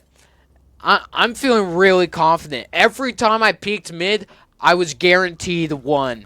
So, so the mental might still be there for Idaho. At least Sanguine. I mean, I'd feel pretty confident after a 33 bomber. But let's see if Idaho can cook something up on this attacker side like they did that map number 1. Yeah, and especially on Abyss, there's just so much space that you got to cover on defense. So it might be easier for an attack to just kind of stack up and run it down. Not really mid, but still running it down the middle. But all right, KO knife. Not seeing anything middle side, so that is going to prompt Idaho to try and execute onto the site. Spike And planted. Malablaw gets punished for TPing up into heaven in the smoke. I'm not a big fan of that TP here. Sanguine trying to go for the trade, panicking. Don't panic, Sanguine. Don't panic. Logor with the crossfire. JQ, okay, the shots get there eventually here. Spike is running right on down. Awesome Sauce doing an awesome job playing around his trip. The right click is not right clicking, but Sanguine is clicking heads. So Idaho wins a pistol round. Yeah, winning that pistol round, unlike that they did in the last map. So we'll see how this does help them out on attacker side. Usually having the attackers win a pistol round, they can just kind of run it down one site and take over as much space as possible, probably just getting as many kills. Looks like they might go B here. Okay.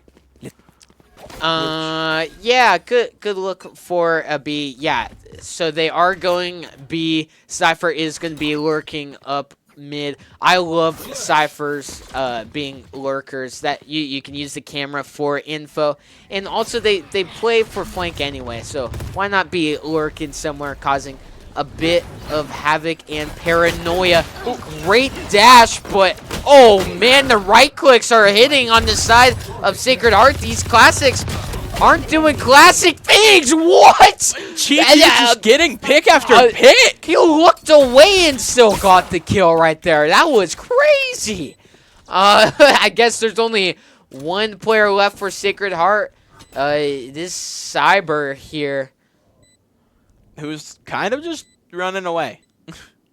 I mean, just gonna fall off the edge of the map. I do tend to do that sometimes. Whoopsies. I don't want to do it. No, he did it on purpose because he didn't have a good gun to save, and he didn't want any of Idaho to kill them for ult point. Oh, that makes sense. It's some of those minor details that can make or break a round. So making sure not to give up even one ult point can be very smart. And it's kind of convenient just having a place where you can just like, woo, I'm going to dive off and prevent them from getting that ult point. But it looks like we're just going to switch it up every round, which makes the most sense. And like I said, they do play much better as a team, and Awesome Sauce getting that pick off. Awesome job, man. I mean, it's in the name. It's in the name. He's awesome, and he's sauce. He's awesome, and he's got the sauce, but... Oh, Waylay also has the sauce. Sanguine with the trade. Spike is going to go right on down, and Sacred Heart actually is a bit lower on the numbers here. Logor getting Cyber from heaven right there through a wallbang angle. Oh, man. And getting Wani, too. And it's just dirt left. Ooh, and getting a trade-off there for the end. We've been seeing a lot of crossfires from both teams where players are playing on both sides of an angle, and it has been working out. I don't know why I don't see more crossfires. Crossfires are so hard to deal with because you have to look on both sides. You got to break your neck to get the other. You just have to either have the best mechanics in the game or like just be tense, I guess. But Idaho, 3 wins in a row. They're continuing this attacker side craziness they got going. Sacred Heart not quite finding their footing on defense, just like last map here, and it'll be that much harder of a round as well since they don't have the best weapons. Awesome Sauce with a nice kill mid for Idaho. Sanguine making his journey to site here, getting a kill on Wani. Spike is planted. Some nice shots from Idaho, just clearing space, clearing the players, clearing everything. Throw anything at them, it's just gone. It's evaporated right there. And that's a 4-win streak now for Idaho. Yeah, they're really just trying to rack up those win streaks, especially on attacker side. That is where they seem to thrive best. Just being able to go in as a team and being able to take on those points, they really do find effectiveness out of running it down with 5 of them, or even just 4. Yeah, they've been getting onto these sites pretty easily. So I do like what Sacred Heart's going to do. They're going to fight this A main space here. See if they could get any picks. A nice flash. The shots aren't going to land. That's a big opportunity, but Waylay just can't land the shots right there. Yeah, and that's unfortunate for Sacred Heart. And it looks like they're just going to cut off the other 2 Sacred Heart members, and we're going to go for a rotate, it looks about. Yeah, just going for the rotate, trying to take up that mid space while going on to B. Yeah, Sacred Heart defenders are... Oh, man, yeah, Dirt Top was in the middle of everyone right there. Can't quite get a kill. Definitely would have been nice, especially since the enemies weren't looking at you, but those are the hardest ones to get. Malbois TP's on the site and gets spiked down. Oh, man, no one there to play off the tripwire. Ooh, and Cyber does get the pick off on Chikyu. Tying, oh, well, I was just about to say tying it up 4-4 on numbers. Well, now it's 3-3. Yeah, Sanguine just holding strong on this space back site. Just playing around this box here. Gets another dashes, gets a 4th. And he is just continuing where he left off last map. He said he was good for 1, and he's also good for 4 sometimes. Yeah, and he is 9-2 running it into round 5. Already almost double digits. Whew. Stumbled over my words there for a second. And their economy is so high. Already at 8 grand here. Yeah, they be rich. Hey, can you guys like transfer that over to the real world?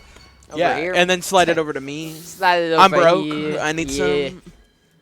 Yeah, just a little bit. Just like 8K creds will do. 8K. Nah, I need like 20. Let me pay for my college. But it looks like going into here, we're just going to try and get on that A site. Trying to move forward. Sanguine really taking this high ground up here. Yeah, they took space playing slowly in this B main area. Sova did take quite a bit of space mid here. They're just, Idaho just paying attention for that flank, being very careful. Dirt Top not wanting to push far enough, just holding to see if it is going to be a rotate. But Sacred Heart has all their defenders on this side of the map. They know exactly where Idaho is, and it's large in part due to Sova. Oh my gosh! Oh. Sanguine doesn't clear the corner right there, sitting in the smoke. It goes down, but JQ somehow finds a kill. Dirt Top finally gets one after being there the whole round and could be hunted down like a rabid animal in mid here. Makes the most sense as they're trying to come back. Ooh. Oh, wait. Oh, where? Omen teleported on the B side. I didn't even notice that. I didn't hear it in my ears. Oh, man. Okay, drone does spot Awesome Sauce, and Awesome Sauce goes right on down. Dirt Top, aiming for the top of the... Ooh. A lot of bodies here. Okay, that Waylay ult, does that hit Omen? No. Oh, no. Good dodging. It turns around, gets the other. Some great movement from Omen, dodging the Waylay ult, getting the Waylay kill, and then turning right on around and securing the round right there. Malbois has been starting to cook as of late. Had a bit of a slow start, but he has been nothing but sunshine and rainbow since. Yeah, running it, just being able to get that teleport off. Like, we didn't even notice it, and we're watching the spectator POV. So getting that he suspicion. must be hacking. He must be hacking if we didn't know. Accuse our own Don't players. even start accusing that. Ooh, Awesome Sauce getting that pick off on Dirt Top. Probably the revenge from getting his pick. Okay, KO ult is going to allow Idaho to push right on to this site. Spike is going to be planted. Sanguine has some aggressive space. Ooh. Heaven to Shorty not doing the full job right there. And it looks like running in. They're just trying to play it a lot safer up on defense. Okay, Stoney going for the ult here. yeah, uses his ult for intel, knows 2 Vandals are main. Takes some space for flank. It's a 2 versus 2. Waylay ult goes down. Logor missing the shots. And, oh man, I don't know if Logor thought that Stoney TP'd out of there, because he was just willy-nilly not giving a care in the world about Stoney swinging him from the angle to his left right there. I know. I was a little concerned about that. I was Yeah. like, what? I mean, like, I'm assuming it's much harder to tell when it's a Yoru clone over. Yeah, it The also actual could have been teleport. a fake TP he did somewhere as well to try and break their wrist. My thanks. They were really just breaking the win streak here. It's now 1-6 going in. We have a couple alts on both sides. Okay, Operator not landing its first shots, but Sanguine sure is landing his shot. Is going to get punished, however. Yeah, just going in. They're really trying to take up that more, really trying to push more, but with that Operator out, it's a lot scarier. Yeah, that Operator is going to halt a lot of their action onto this B site here. And they are just going to rotate. That's probably what I would do, especially trying to go onto a site that has some long sight ranges. And there's a opposing Operator just staring right at you. Yeah, it's just like you need to go around, you need to reset. Trying to get that. I'm surprised they're not moving a lot faster, but I guess it's because they're trying to watch out more for the other defenders lurking around mid and obviously A site to where they're going. But if Cypher can hold this mid spot, be quite 30 good seconds for Idaho here. Yeah, less than 30 seconds remaining on the round. Idaho is going to go for this A site. Sacred Heart is actually onto site. Wait, just getting on the site, but having to go back from the KO nade. Some team damage, but Spike is going to go down. It's going to be a 4-on-4 retake. Both teams have a couple ults that they could possibly use. Malibwa taking aggressive angles. Dirt Top almost with the transition right there. Some even trades going right on out. Sova ult is popped. Dirt Top gets one. And it's all left to Logor right here. Misses the shot on the diffuser. And that's going to be round win number 2 for Sacred Heart. Logor has not been hitting those shots on the diffuser right there. It's been 2 rounds now. Yeah, just a couple missed shots. It happens to the best of us. You just gotta lock it in and wrap it up for the next round. I mean, they already took 2. But that's okay, that's okay. Yeah, and Idaho only really has one more round of full buys, then they will be forced to save. But in turn, Sacred Heart also is not doing the greatest economically. So whoever loses this round and whoever wins will have an advantage or disadvantage. Here.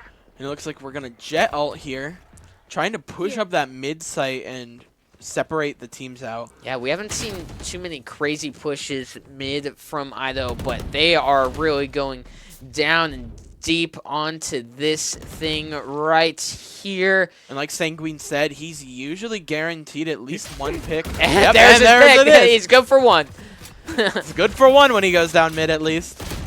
Oh, Wani but- from behind. He had no idea Gets where 2 to though. look. Caught one. But Cyber does get Sanguine off on that one. Tripwire destroyed. Yeah, but wasn't there to play around his trip. Oh, man, that nade and then peek from Cheeky right there.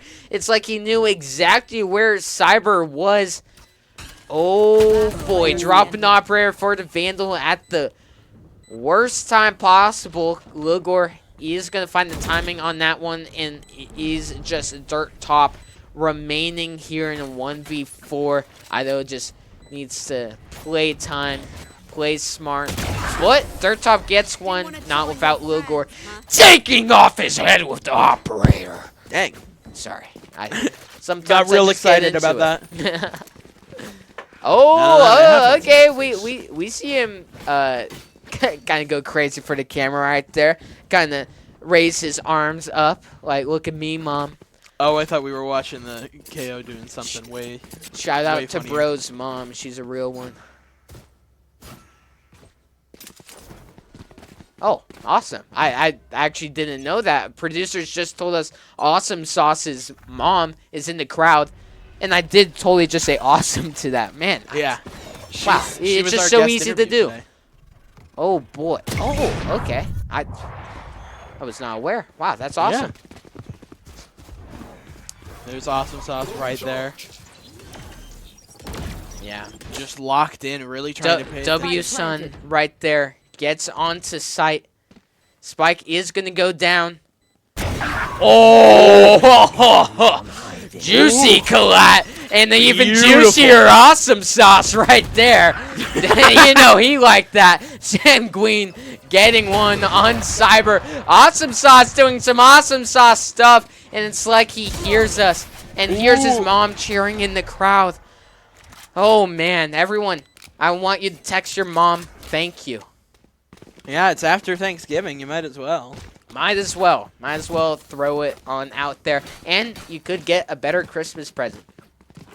That's just what studies show. Studies show. If you say thank you to your mom. But it is going to be 8-2. It's looking a lot like last map. It was 8-2 last time, too. We'll see if Sacred Heart makes it 9-3. Because we know what they can do with a 9-3 curse. They really can. And that would be an unfortunate event from Idaho if it were to happen again. Awesome Sauce with this operator is doing awesome things. And so are the rest of Idaho. They just completely ignored that Waylay ult. Sanguine is like, I know you're there, Wani. I know you're there. Just shoots Heaven. Gets him. It's a 5 versus 2 right now. Idaho, just so dominant right now. I know Sanguine is looking for this kill, but Cyber, man, he has been good for his ones as well. Yeah, but unfortunately for Cyber, he does go down. Man, nasty shot from Dirt Top. Takes down the operator here. Spike time. It's getting low. Sun's getting real low. Omen blind. Shoots the shock dart. I think some shots were missed. And JQ gets the kill on the round. Team ace. Oh, yeah, Team Ace. Power of friendship. Power of friendship is real right there. The Team Ace has got to feel so good, especially as a team, because you're like, wow, we all did our part. We all got our one. And, man, that's what Valorant's all about. We did what the book asked for. Yeah. As we're going into this next round, looking at the stats here, Sanguine is 2-1 on his KD, which is really impressive going into, what, round 12? If I'm not mistaken? Yeah, round 12. Round number 12, Idaho wanting to go for this B side. Awesome Sauce was not expecting Waylay to be there already. A lot of Idahoans down, but Sanguine and Malbois are on site here. The only two that actually made it to the watering hole. Does he check Heaven here? No, he does not. Waylay gets the kill. And Wani gets the Omen diff on Malbois. And We both saw the same thing. Play the ominous music because it is 9-3. And it's the same exact thing that happened last map. Vandals are going to go onto defender side. So we'll see if that was just a corrode thing or just a whole team issue. And on then we're defense. And then we're back into it for another 15 overtime. Yeah. This goes here. But running into this, it'll be interesting to see how they play defense. They are playing a lot more separated. And Awesome Sauce on the Cypher does do pretty well on his own, being able to just kind of get picks off. And like we said earlier, Sanguine with his one pick down the middle, if he can kind of just control that mid space, it'd be kind of nice for the rest of his team to be able to rotate around. Yeah, it just looks like it's going to be a 4-man A sending a lurking Waylay mid. That's why I like double duelist comps. You can just send one of your duelists mid, and oh man, it's getting awkward in this mid area. No one goes with the kill. JQ throws the flash, playing around the corridor. It's a crazy one-on-one, turned 1-on-2. Great support from his teammates right there in Idaho with the first pick on the pistol round. And take some crazy space off of that as well. They definitely needed it running into this round. After last time with their 9-3 curse, oof. Yeah, Cyber scary. actually doing a pretty good job on not making the defenders rotate as of yet, throwing some utility and making some noise. And in the meantime, Sacred Heart gets onto this B site. They do have Spike. Spike is going to go right on down to Sanguine. Aware of Cyber here? He is, but is Cyber aware? That should be the question being asked here. JQ with the peak gets 2, and all 5 Vandals are flooding on the site like a tsunami. But there is a shark, and it's Wani. Gets 2, but GQ takes him down for its 4th kill. Yeah, so map number 1, Sacred Heart University gets both pistol wins, and map number 2, Vandals come out with both pistol wins. It's quite true, and running into this, they aren't 9-3 cursed anymore. Now they're at 10-3. Well, the 9-3 curse still stays. It just, yeah, but if it's 9-3 half, the curse is in effect. You always gotta be careful. The possibility of a comeback is that much more. It's terrifying. It's horrifying. I'm thinking right now of all the horrifying things in the world and bad things. That's one. No, it is the one. Oh, it's the worst. Okay. It is nothing the one. else. You want to know what's worse? Going down like that against an outlaw right there. Awesome Sauce. He's like, I'm reloading, cover me! But Stoney is there, getting 2 with some nice headshots with the classic 4v3 right now. Idaho actually doesn't have the numbers advantage, even winning pistol. Gosh darn it. Now I'm going to have to knock on wood again. Oh, boy. Spike is I make one comment. On down, Waylay dashing, trying to get some intel. JQ's shots not landing. Malbois has a Spectre, gets 1 off the Cypher cam, smokes bomb. Oh boy, there's some awkward reloads happening, but it is going to be a thrifty on the side of Sacred Heart right there. I just had to open my mouth, didn't I? Yeah, they're still very well in this game. Yeah, but they are going to have to save this round while Sacred Heart does get the bye. Not like a full bye, but, you know, well, okay. Yeah, getting that thrifty for Sacred Heart is very huge, because if Idaho won that round, it would have been 11-3, and there would have been very little room for error for the rest of the rounds if Sacred Heart did try to go for a comeback.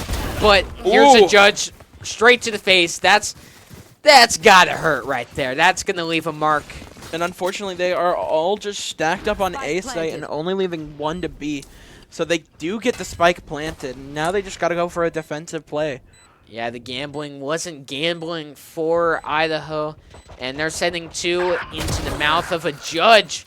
Oh, but the right click does right click things. And it's a team ace on the side of Sacred Heart. So they get their team ace going. And now it's only 5 rounds different. This is... I keep comparing this to last map, but it is It's looking a lot like last map. Yeah. I know. That's what I'm saying. Gotta knock on wood. Yeah. Luckily, we have an entire wall behind us. Yeah, they knew what us casters were capable of, so they just put a whole wooden wall right there. Yeah, it's like we accidentally say one thing, and well, that's it. Not entirely, but you know. Man. Oh, going for that Okay, again, but Awesome great- Sauce does get the pick. Great adaptation from Idaho. They've recognized Waylay does that dash every single round, so they just place a Cypher trip there, play off of it, and Awesome Sauce gets the kill. That's some great adaptation from Idaho on defense right there.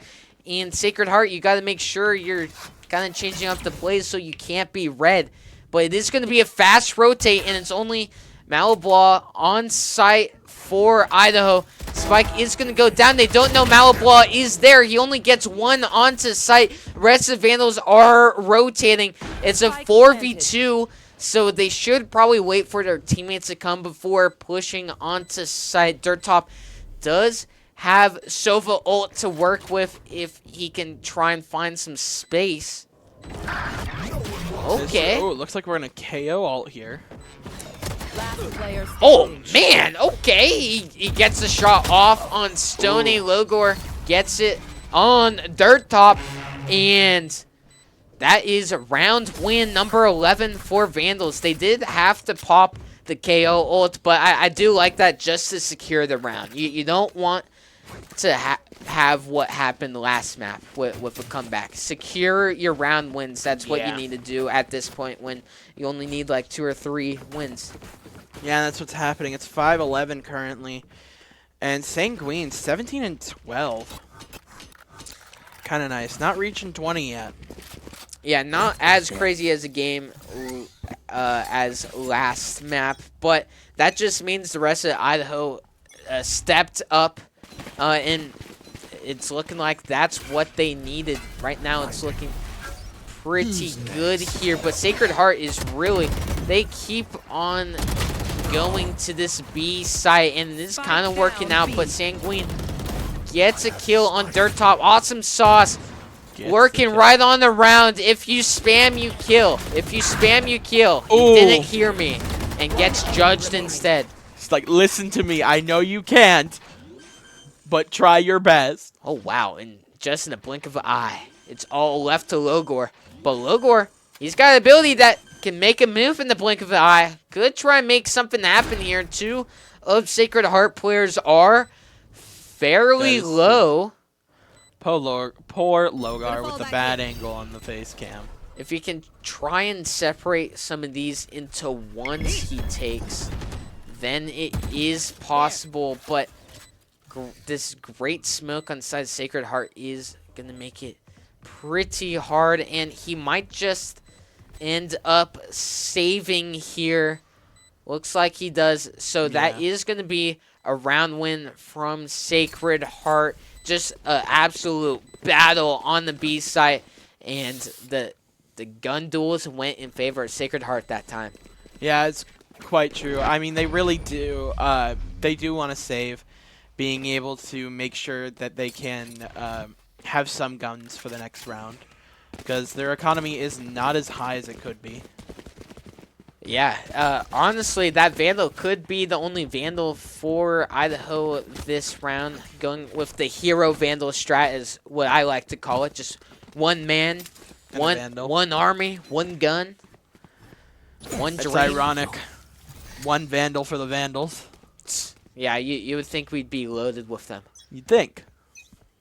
Unbelievable. Here's the Sen Classic. I'm a big Sen fan, so I like seeing that right there. But Waylay with that Waylay dash we have been seeing gets on the site just for intel and maybe a little bit of a fake, because the rest of them are leaning more towards this A site. Sova Dart is going to be thrown on in, and they are making their way onto site, and 2 Vandals are down for the count right there. Spike is going to get planted, and it is a 3-on-5. Logor, Correction. only one. 3-on-4. 3-on-4. Oh, man.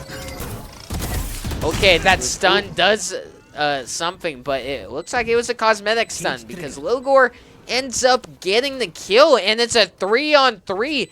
And Idaho actually has a relatively good amount of time on Spike. It's not that crazy, and I think they have a read that they're all main. Sanguine getting 2. Dirt Top getting awesome sauce here. And Dirt Top is one shot. Logor is there to finish off the round. And that's going to bring Idaho to game point in a round that should have been Sacred Hearts right there. Yeah, that's super impressive. It's 12-6, bringing out the heart spray again. And yeah, running in, Sanguine is once again 3-2 on his KD. Their eco is pretty similar both sides, so it'll be interesting to see how this played out and how, even though Sacred Heart did have the eco advantage last round, Idaho was still able to pull it out. So this may be a win for Idaho. Knock on wood. Yeah, that was a loud knock. That was a loud knock. But is it the louder, the more impact it has? It better be. The more Okay. aggressive I knock, the more impact it should have on me accidentally saying stuff. Oh, man. Okay, so Waylay into heaven does get one. Is going to get traded out. Good trade from Logor right there, especially being stunned himself. But Spike is very efficiently planted, and just like that, Sacred Heart just all backs right on up into B main. This didn't work out the other time. Trades going right on down. 3v3 situation. Vandals absolutely massacring Sacred Heart University right here, and they get to the fuse. There's the reaction from the team. Diabolic in the background, always being there for support of Idaho, and that time Idaho did not throw away their lead and close it out in style. Yeah, they did. And looking at the scoreboard up here, it looks like the entire, I think all of Sacred Heart went negative. No, almost all of Sacred Heart went negative, with Dirt Top going 15-15. Yeah, definitely not what you want to see right there. But looks like who was it? Not Sanguine. JQ. I know, they just pulled it away. Yeah. I know, I forgot Malbois? everyone's name. I was just looking at it. Malbois, and then there's Awesome Sauce, and then I think it was Awesome Sauce. Awesome Okay. Sauce might have been 17-7 at the end of that, which is really impressive. yeah. Like that's really good running into this third round. Wow, when was the last time we had a third round? I think like week 2. I know, yeah. I'm super excited. It's playoff map number 3. It's cinema in the calling right there. I mean, it better be. Like it's playoffs. You're really trying to get there, and you need to. One of the teams needs to get the win, because if they don't, then they're knocked into loser bracket. I'm assuming now. No, I think it's just single elimination, I believe. Oh, I just thought But they had it like could the. be losers bracket. But something I did like out of Idaho right there is just a couple random rounds. They just bought an operator, catching Sacred Heart off guard, and every time they did that, they always get like an operator pick. So that's definitely like a minor detail I don't think I caught on to earlier, but the operator has been super effective. We saw Awesome Sauce pretty effective with it as well.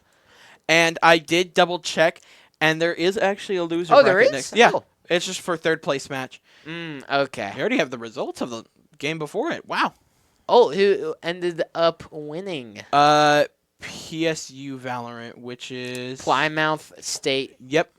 University. Hey, So- that's good memory right there. Yeah, and being Plymouth. Oh, Plymouth. Yeah. Not That's Plymouth. what we're being told. So Plymouth, whoever wins this round, will be playing them in the finals next week. But we still got one more map to go through. We still do, and I think we are going to take like a 5-minute break right again here. So we will see you guys for map number 3. It's going to be a good one.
Yo, we're back. Map number 3, baby. It is currently 1-1 in the series, and we are making our way to bind. I called it. Your map number 2 prediction turns out it was map number 3. You Originally, I said so. I was like, okay, map number 3 is gonna be Sunset, and I was like, watch it be Bind. maybe your prediction was so good, like It's you too thought, good. yeah, It's you, too future. You thought too far ahead into the future here. My bad, gang. I saw too far. Yeah, but Idaho closing out that last map, and not much competition at the end. At least not as much as that map number 1 where they ended up getting comebacked on. So, And I mean, we'll see for this next round. I do know that the last round that Sacred Heart played, they did pretty well on Bind. I think they went 13-6 against their other team. Against the other team they played. that's pretty good. It's pretty good. We'll see how they fare against the Vandals today running into this next round. Yeah, I think Idaho played this map last week, I want to say, or it was the week prior. It was probably last week since I remember Maybe. it so vividly. You can go But- double check. There was a little bit of mistakes from them, from what I remember, but we are looking here. Does it say Stand the maps corrected. at all? No. They had it clipped off to where you can't see the maps on this Darn. one. Unfortunately. Too good at clipping here, but there definitely was a couple things I would have liked to see them clean up. So we'll have to see if they cleaned those up. They have been in the lab practicing quite a bit recently. I've been That seeing is them true. a decent amount, especially after break here. Yeah, I know. I'm in the lab pretty much every single day, and recently they have been too. So it's kind of nice to see them practicing and trying to get better. Yeah, but here we are, ladies and gentlemen. This is to decide who goes on into semifinals of ECAC. Valorant here. Map is Bind. The team comp for the Vandals looking quite fired. The double duelist here. They're continuing on running that Waylay, but instead of a Jet, Raze is going to be played instead. Raze on this map is so good. There's just so many nice cubbies that you could get great utility out of your Raze nade or your little Roomba. And then the also, Roomba. yeah, also the space you could take with the satchels on the site are crazy. I want to see some aggressive plays with that Waylay and Raze for Idaho. And, I mean, they've been doing a good job at their aggressive plays on attacker side. And, wow, they're starting attacker side again. So both teams start on the same side, all 3 maps. That's crazy. That's crazy. Wow. Also, correction, this won't be for the next of the semifinals. This is semifinals. Oh, this Whoever is? wins goes to at least finals in this division. Oh, okay. My apologies. This is. Oh man, this match just got that much deeper right here. Woo! This is for championship, baby. Oh, we see a Clove for Smokes. We've been seeing so many omens. I forgot Clove was a character in this game called Valorant, but Clove is being played. Ciphers for both teams. Both teams interesting. really like that Cypher for the Sentinel pick. I mean, that makes the most sense. I think both players are definitely comfortable. Probably Awesome Sauce has been getting a lot of value out of playing Cypher, especially in last map. Yeah, also very good for flanking awareness as well. Especially on Tiger this side. map. Yeah, the flanks on this map are pretty deadly if there are no trips to try and catch the intruders. But Idaho going for a push this pistol round here. We'll have to see who comes out with the pistol round this time. Both teams are 2-2 on pistol round. St. Glean could try and do something. The Fade Dog goes in. Damage is done to both parties here. Logor straight up dashing right on back. Seeing Wani here in U-Haul. Ooh. Idaho doing some damage. Logor getting the first pick here, but Stony is there for 2. Wani holding their own in U-Haul here. Awesome Sauce playing in his smokes is going to get downed by Stony, and Malbois is like, whoa, wait, you guys were going A? I was going B this whole time. I was like, I'm on B Landon. Like, what are you talking about? Yeah, they get the spike money down. We'll have to see how many kills Frenzy right they now. can You just get. gotta spam it. There's one. One. Oh, but couldn't get a second. Yeah, very tough situation there, especially with the 1v4. Frenzy. But Sacred Heart is going to get that first pistol round win. So Yeah, they're interesting. starting out with the lead. Mm-hmm. Especially, this map works the weirdest with the teleporters. So I wonder how both teams are going to take that into play, especially with the attackers being able to really quickly travel to another site. If the A site looks like it's not going well, oh, let me just teleport over to B real quick. Plant the spike. Yes, indeed. And Idaho going for this A site once again. They might just do a 5-man rush, looking like it's going to be towards Showers here. There is only 2 defenders on the side of Sacred Heart here. So if they can manage to take down one, maybe both of the defenders here, that is going to open up some guns they can grab and space onto site that they can plant the spike. Great utility from Fade there.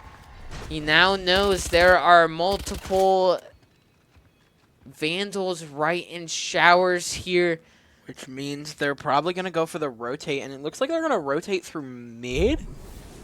Might be the better option here. Okay, raise satchels onto site. Nasty shots with that classic right there. Oh man, that was some great shooting. And Spike gets down right here.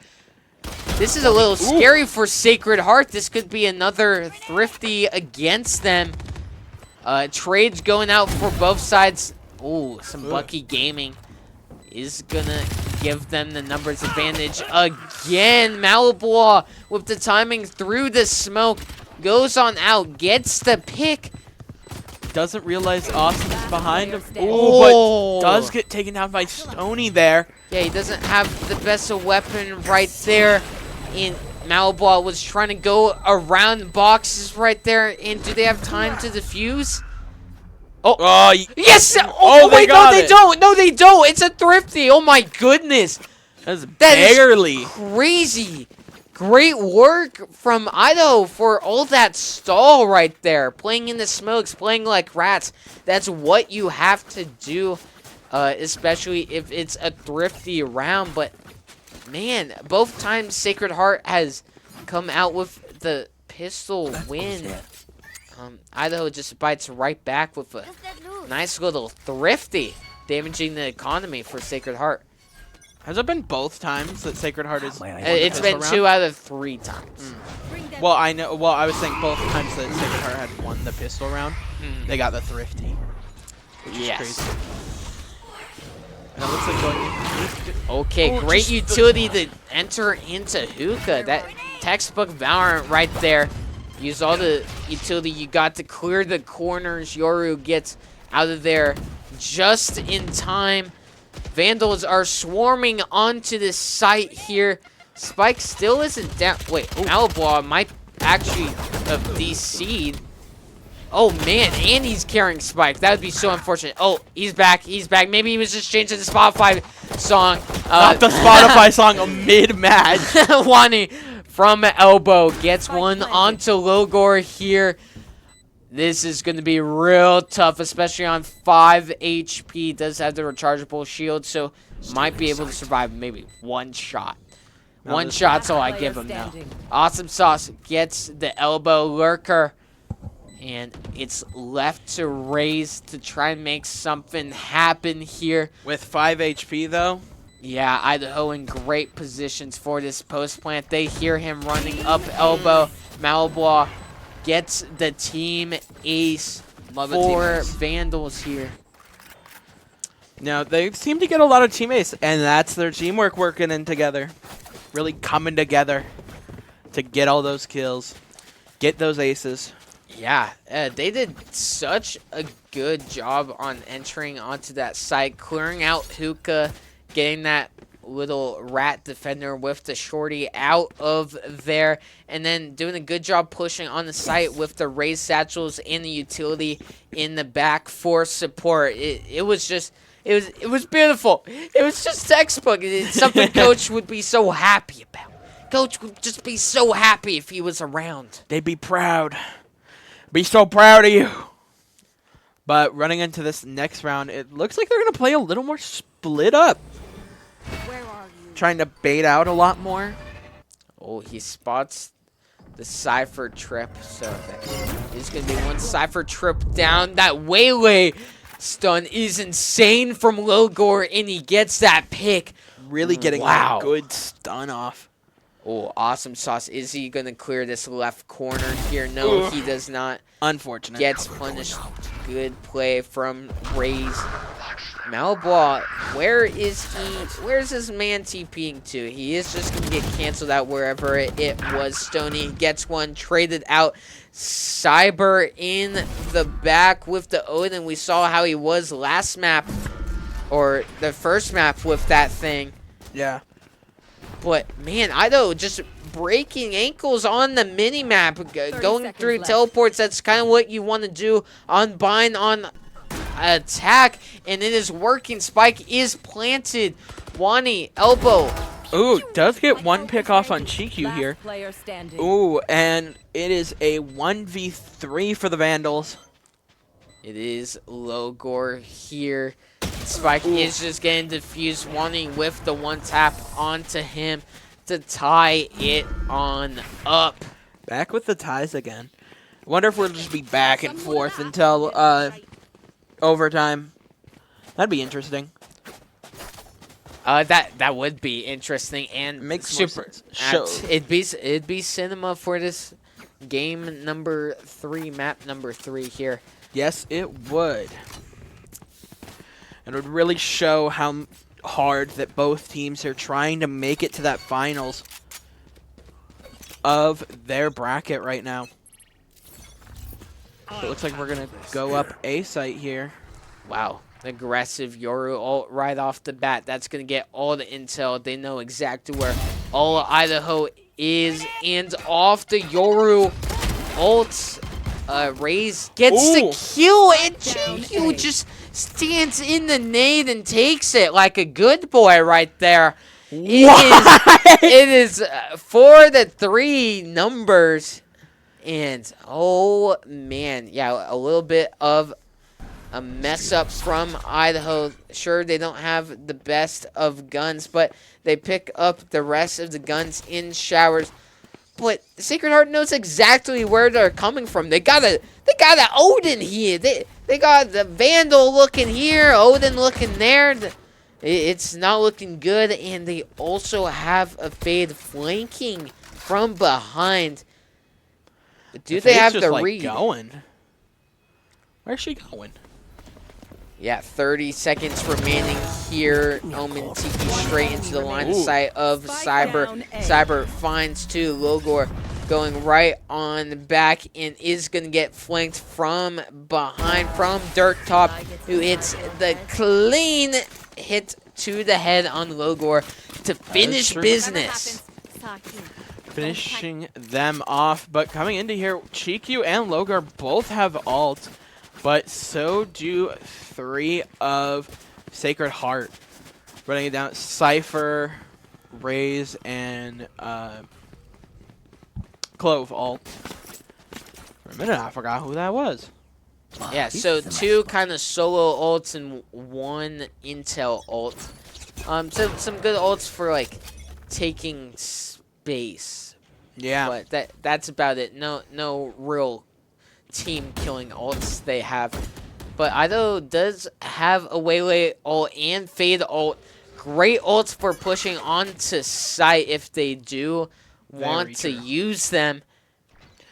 I wouldn't be surprised if they go for a Waylay ult here, just trying to push onto the point. Yeah. Maybe. We'll see. We could see that for sure, especially in the back sight. And it looks like smokes are going to go down. Fade Eye goes down.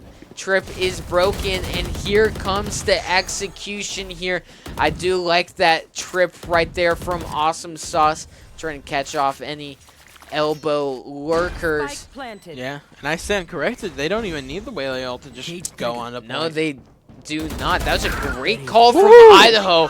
Oh, man, that pure skill from Awesome Sauce right there. And Wani just pops the ult right away and charges onto site, leading the way for Sacred Heart. But Idaho has plans of their own as they're taking down so many of Sacred Heart's players here. Dirt Top gets one. It's a 1 versus 2 situation. He knows where both of Idaho is. The Clove Smoke from the grave goes down. Logor clears it right on out for Idaho, and they tie it up. So far, it is this back and forth ping pong match right now.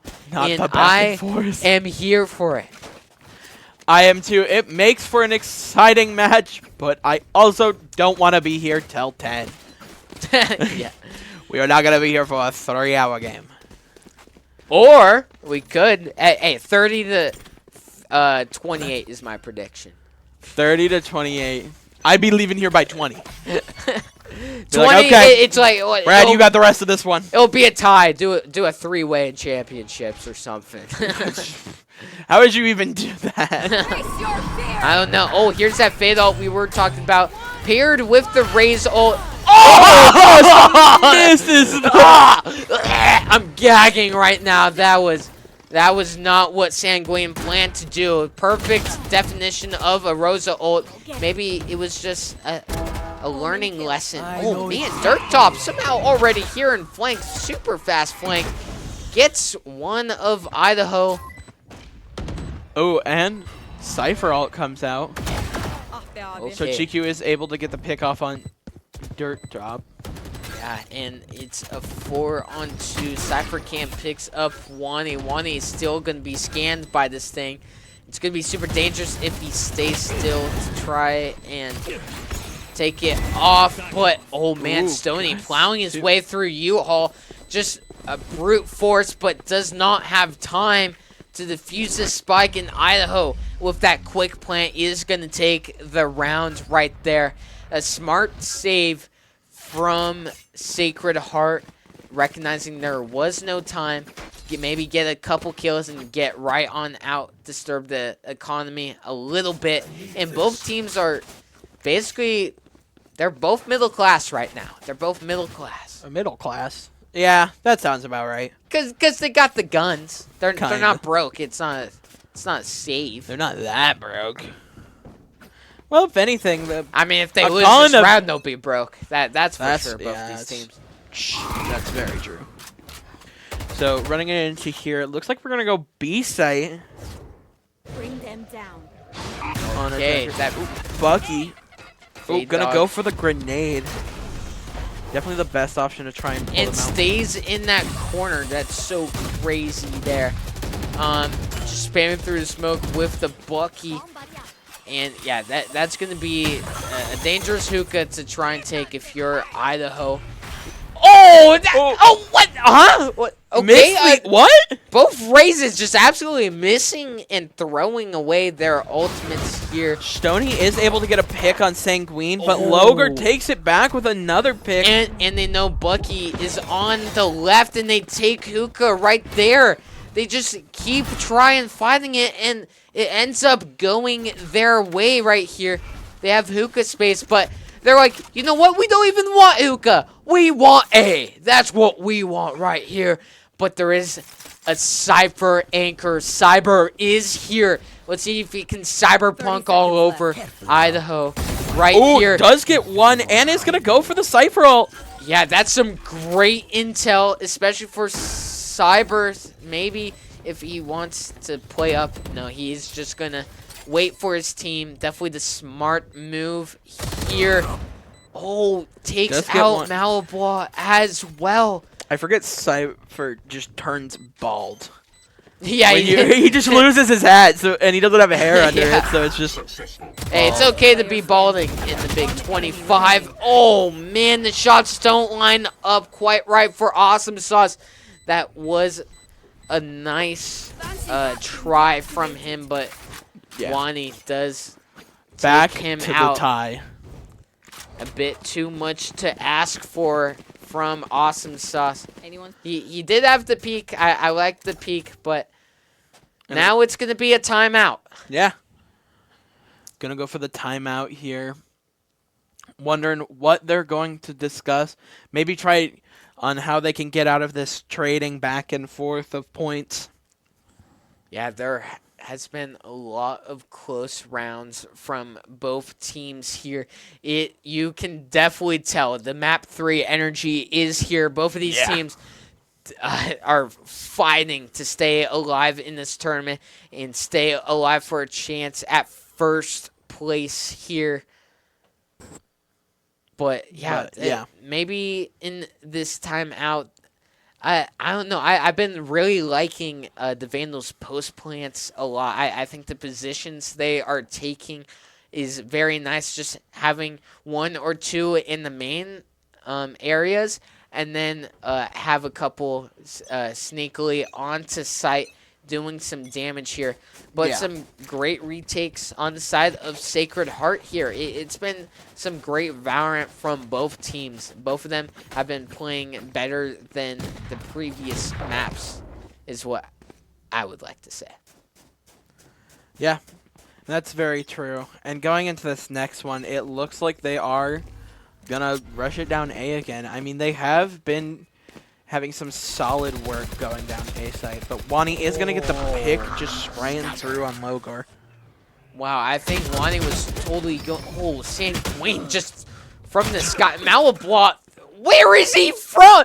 He ulted into heaven onto A site and gets 2 on the site, single-handedly taking the site all by himself. But the TP from JQ, he has Spike and he's going to be.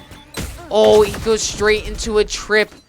Oh, man. Cyber not fully there to take advantage of it. Does take advantage of that little peak right there. And, wow. Yeah. Sacred Heart takes that round in a heartbeat. Yeah, it's crazy. I see what you did there. But Omen ult was kind of interesting, just going straight into the back line, right up on Heaven. He got 2 picks out of it, but ultimately was kind of the loss there. They still ended up losing. Yeah, that was the one good play from Idaho. He got 2. That's right true. There. Yeah. That's not what I. Yeah, getting a successful Omen ult back of sight is so hard to do. I feel like there's always a defender there to try and contest you, but finding 2 was definitely nice. Just rest of Idaho got spammed through smokes and lost the gunfights. Yeah. Looks like here Chiku and Sangui are both going to get a pick off here. Wow, they aren't losing with the Sheriffs. Oh, Cyber gets hit with the eye. 15 HP, but gets spiked down on the ground right there for Idaho to pick right on up Malablois. Man, he's planted the spike so many times for Idaho. It's actually crazy. I'd like to see the stats on that. But in the meantime, Sanguine going straight down the elbow there, getting aggressive here. The Omen blind. But Sanguine super low. He might just get picked off, but he does the picking off instead. Wani uses his ult. That could be a bit of a forced ult right there. It is a 2v4. Sanguine just wins the duel again, and Logor closes that round out for Vandals.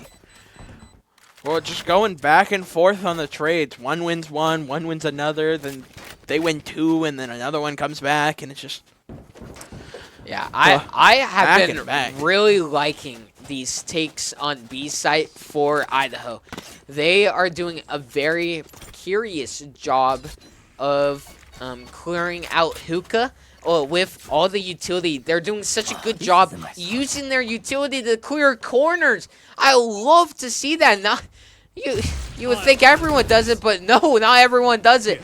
okay, this Yoru ult is going to get some good intel for the rest of Sacred Heart's team. They know all of Idaho is on this B site, and Yoru TP's right on back to help with the team. But Sanguine gets first blood of the round. So you said they nerfed Yoru ult. Did they just make it less time that he spends in? I don't think it was the time. It could have been a little less time. I don't believe so. The nerf was he can't use his flashes during his ult, which is a lot harder to like set up a team fight with the ult. I do like the change because it was pretty broken being able to use flashes like, with what? the ult. It's just like I'm getting I know. flashed. I can't Just even comes do out of anything. nowhere. Yeah. Oh, it just came out of the shadow realm. That's awesome. That's awesome. I love when flash. I've totally crashed out on that before. So. But running into this, it looks like Sacred Heart is a 2v5. I stand corrected. Wani does get a kill off. Ooh, but just trade for trade going in. Trade for trade, bar for bar, win for win. That's the story of this map right here. But Idaho, is it 6-4 now? It's 6-5. Oh, 6-5. Oh, One of them better take sorry, man. extra points. Hey, excuse Come me on. for thinking one of the teams had a 2-point lead. It is so And this round so close. far, Yeah. never. We're already at half, and unlike the last couple times, someone was either at 9 or double digits by this point. Yeah, for being half point right here, Sacred Heart doesn't have the strongest of loadouts. Sure, they have a couple ARs, but there's some light shields here. We have a Stinger lurking Hookah here. Wow, Fade using both dogs to try and clear space. Hookah, and no one follows behind. Fade Eye also in use just to clear out Hookah. And Cyber, using the help of the tripwire, gets Malibol and gets right on out of there. Wow, that was impressive. Some of these Cypher plays are just crazy. Yeah, they're doing a very good job on playing around those trips and playing around the smokes. Man, Sanguine yeah, that does get 2, though. classic Sanguine, always changing the way these rounds end up. And the Fatal is used after Sanguine getting the double picks. They did not hear that waylay. Dash on top of boxes. That's going to be free kill for Logor. And Raze is here in the Hookah flank. Can Idaho read this? They use the Cypher ult, but Cypher goes down here. It's a 1 versus 2 situation. Spike is going to be ticking right on away, just using that satchel to get off, bouncing on the site, and bouncing straight up into heaven. Oh Raises. my. Guess what? Someone's up 2 points. Oh my gosh, what? It's a miracle. It's a Christmas miracle. It really is. At this point. Looks like we're going to go a bunch of ghosts. You know, I respect it. I love a ghost. I love And a good ghost. this is probably the most crucial pistol round in the series because whoever wins this is set up for either a comeback if you're on the side of Sacred Heart to try and tie this on up with a nice clean anti-eco that second round, or for Idaho to try and expand this lead and make it that much harder for a comeback from Sacred Heart. It's so true. It is kind of unfortunate, though. Random little side thing. I haven't been able to use the ghost much because I've been playing so much Killjoy and Deadlock. Oh yeah, and you gotta buy that utility for the team. Oh, So unfortunate. But it looks like going in here, ooh, just getting some early damage off on Sanguine. Or at least there's most of the team here. The Sacred Heart is really spread out. It's kind of surprising. Actually, not really. Trying to isolate Idaho's team where they play way better when they're all together is probably the best thing they can do. Oh, For man. example. This is looking really good for Sacred Heart because it's a 4v1 on this B site. It is all just awesome sauce, and he didn't know which direction to look. They were coming from both. He just became an awesome sauce sandwich right there. And they are going to get the plant off. Yeah, and now it's a 5v3 Idaho with a tough retake ahead of them. Malbois smoking some angles off, getting that hookah off, and shots definitely not landing for Idaho, neither Dirt Top as well. And yeah, Idaho tried to do something there, but it's a flawless on the side of Sacred Heart right there. Wow. And don't look at the score now, ladies and gentlemen. No, not again. All right, laugh it up. Laugh it up. Have your moment of glory. Are they just going to go all classics? Or no, they're going to pull out a stinger. Wait, right? Yeah. Yeah, Awesome Sauce has the stinger right now. I'm not sure if I'm it's getting gonna- so better at knowing what the guns are. Oh, yeah, the like gun icons. Yeah. Yeah. There's not like too many guns, so it definitely makes it easier. Oh, in yeah. that regard. I just always forget their names. I don't know why. Or like I'll mix them up. I mean, yeah, they are all just like random gun names that aren't real guns, so. Okay, it's like hello. fast take from Sacred Heart, catches Awesome Sauce in the middle of two, but once again, Dirt Top getting low gore. I believe that might have been through smoke, but Wani is getting this plant onto site, and this is looking like it should be another round win for Sacred Heart, unless Sanguine or Idaho does something crazy. Yeah. I don't know about that one after just getting 2 kills and getting another flawless onto this round. 7-7, back at the tie. Yeah, 2 flawlesses in a row on that B site. Idaho probably wants to. Maybe they don't change things up and maybe just blame it on the guns, but I would probably change something up. Awesome Sauce is playing tube both those rounds, so maybe play for elbow or maybe cubby, just somewhere that's, or even backside, maybe behind tube here. We'll have to see. Just make sure to keep changing your position. Don't want to be predictable. Speaking about not being predictable, Sacred Heart not going for B a third time, even though it's worked out so well. Kind of a surprise. It's like, why fix it if it's not broken? Facts. Oh my gosh. That the spam through. Wow. Stoney definitely. I would be quite peeved. I would be upset. And Stoney is actually, I believe, well, I mean, he's down now, but he is 1 kill off of getting another Yoru ult. Sanguine ego peeking is not going to end up getting the kill, even with the gun advantage. Spike is down onto side. Cyber smokes, gets a spike, and gets on out of there without taking any damage. Oh my gosh, that's a Cypher for you. Great movement right there, and it's only Awesome Sauce on B site once again. Poor Awesome Sauce is probably going to get taken out here on the 3v1. 30 seconds left. But who knows? Anything could happen. Yeah, he could just be playing elbow right here. Looks like Raze wants to try and get aggressive. And bang, just like that, Awesome Sauce gets one right there. And the plant is going to get canceled off of that. Only 13 seconds remaining in the round. Cyber gets the plant off, but it's only him. And Idaho closes out the round with the gun advantage right there. For the 8-7 lead. Yeah, they are. I'm surprised you didn't point it out earlier. Oh, actually, I don't think we got. No, we did get hit. Wait, what? 6-7. Yeah. I said don't look at the score now. Oh, okay. Yeah. I was like, I'm surprised it didn't get pointed out. But you know, rocking into this next round, we're gonna get, hopefully. I actually don't know the eco of both teams, but maybe a full buy from both? Yeah, it should be a full buy for both sides, or relative full buy. Does Sanguine not buy armor here? Wow. Crazy. So, same for next, going for the glass can. I always buy armor. I think I got OCD and I always buy armor, but unless it's a save round. I don't need to get one shot, okay? Facts. Facts. Gotta buy the armor.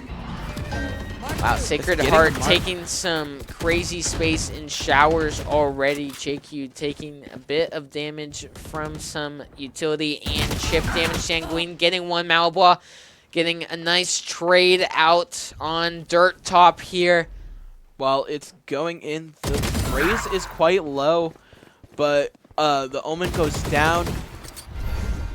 Trying to wallbang and see if there was someone there. Oh, and man, Stony does Logor. get Logor. Kind of gets caught out there. He knew they might have been coming from shower, so I'm surprised he wasn't looking that direction. Spike is going to go down, and that's some crazy aggression from Raze right there. Yeah, I'm not sure about that. Stony getting a pick on Awesome Sauce and following it up with one on Sanguine, and it is tied up once again. Oh boy, it is getting closer and closer to overtime. Closer and closer. Idaho, wow, they're full buying, but after this round, they are going to be living on the streets. It's Sacred Heart. Ooh. The Sacred Heart isn't doing that crazy economy as well. I Except guess for Stony, like that is what happens in a back and forth match. Neither team gets a crazy economical advantage. Sanguine with the nade, trying to stall some pushing on B long here. But you know he wants to peek. This Yoru ult is popped, so Sanguine is going to back up. Doesn't want to be seen and caught out by that one. And gets caught out there.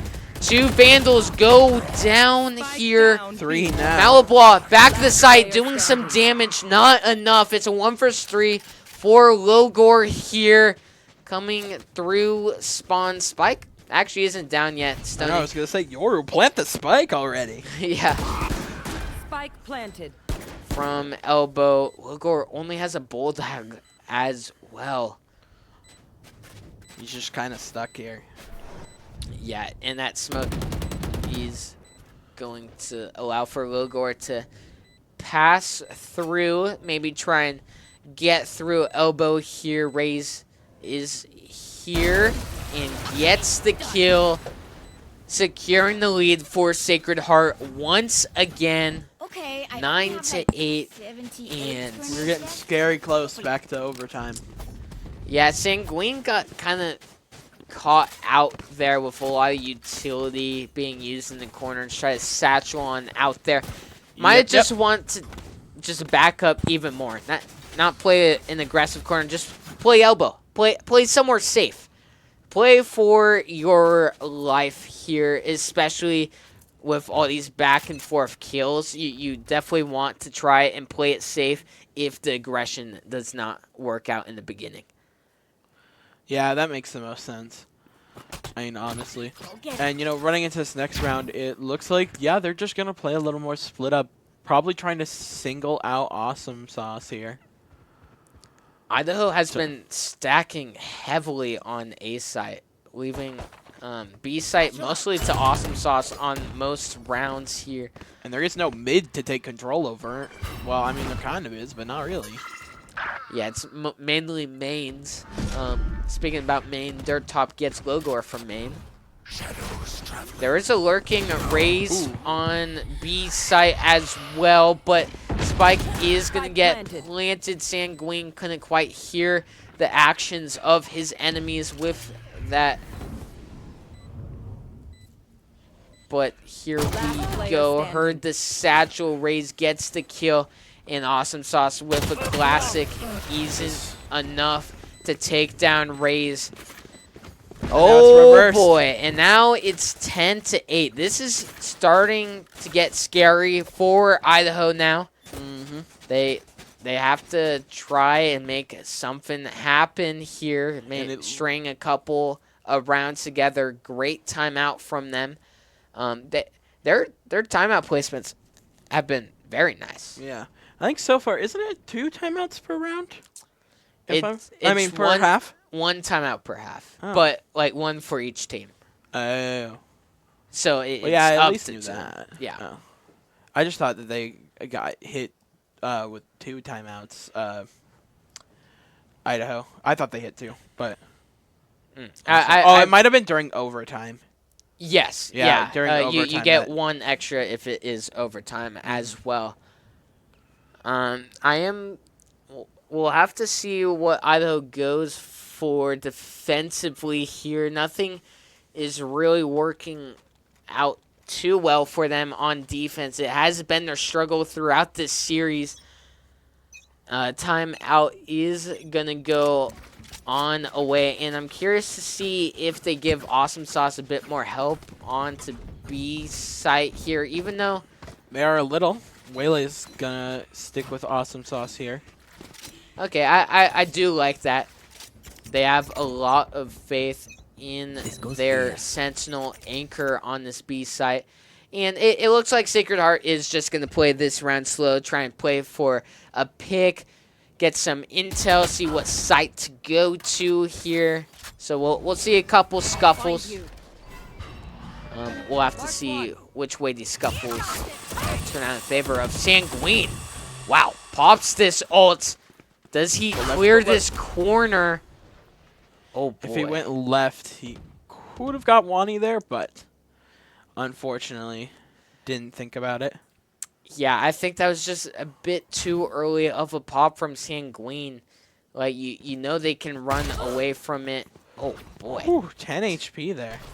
Yeah, lucky that was a Phantom one he was up against. Otherwise, he would be dead if that was a Vandal. Logor, speaking of Vandal, gets one on Cyber in the quick TP onto B site. Awesome Sauce is here for the anchor. He's got his utility on site. They hop out the smoke, but all for Logor to get some free picks.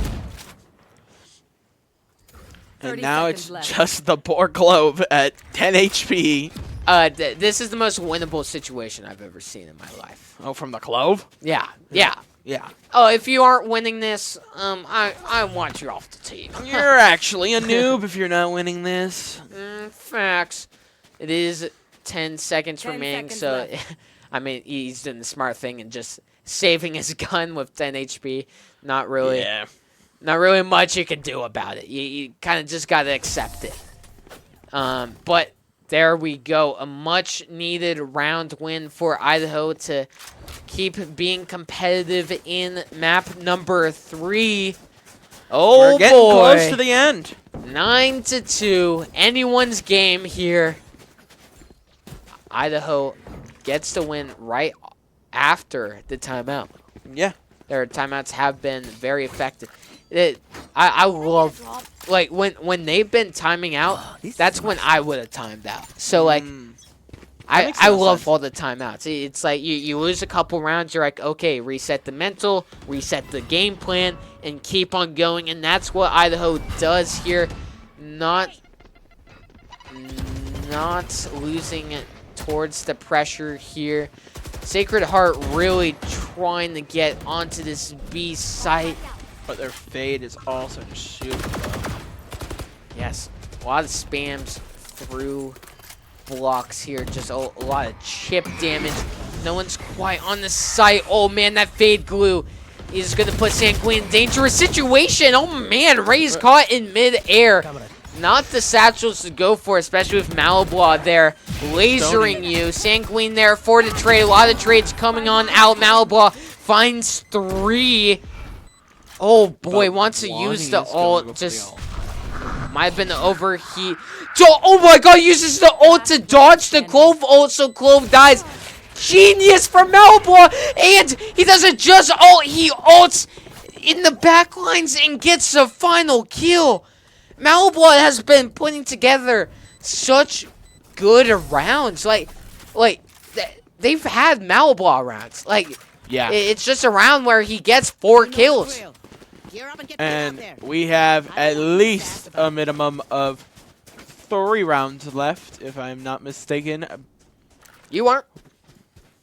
I am not. It is 10-10. Ben 10, actually. Ben 10, 10-10. Same def. Okay, couple ults for both sides. Idaho actually has a couple ults they could use for retakes. So yeah, that's true. Especially with that Waylay ult. Definitely be good on a retake. Am I correct or am I correct? You're correct. You're correct, pal. Wow. Okay, Sacred Heart working their way up towards B, having a lurking Cyber here. I love lurking here on the A main just to put some pressure. Maybe scout out the site, see if it's free or whatnot. Bring them down. Okay. And low-key right now, A is probably the freest site. Okay, they do know Cyber is there now. They know there is a lurker.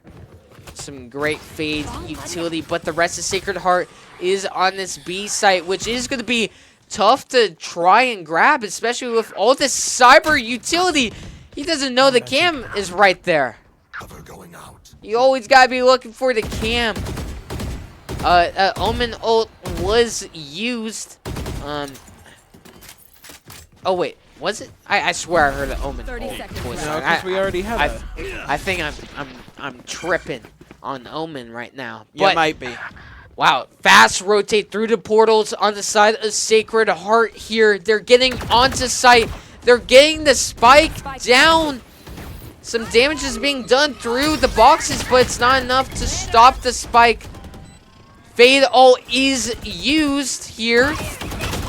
So was the Waylay ult as well. Trades going down. Malablaw finding 3. He continues to do the crazy Malablaw things.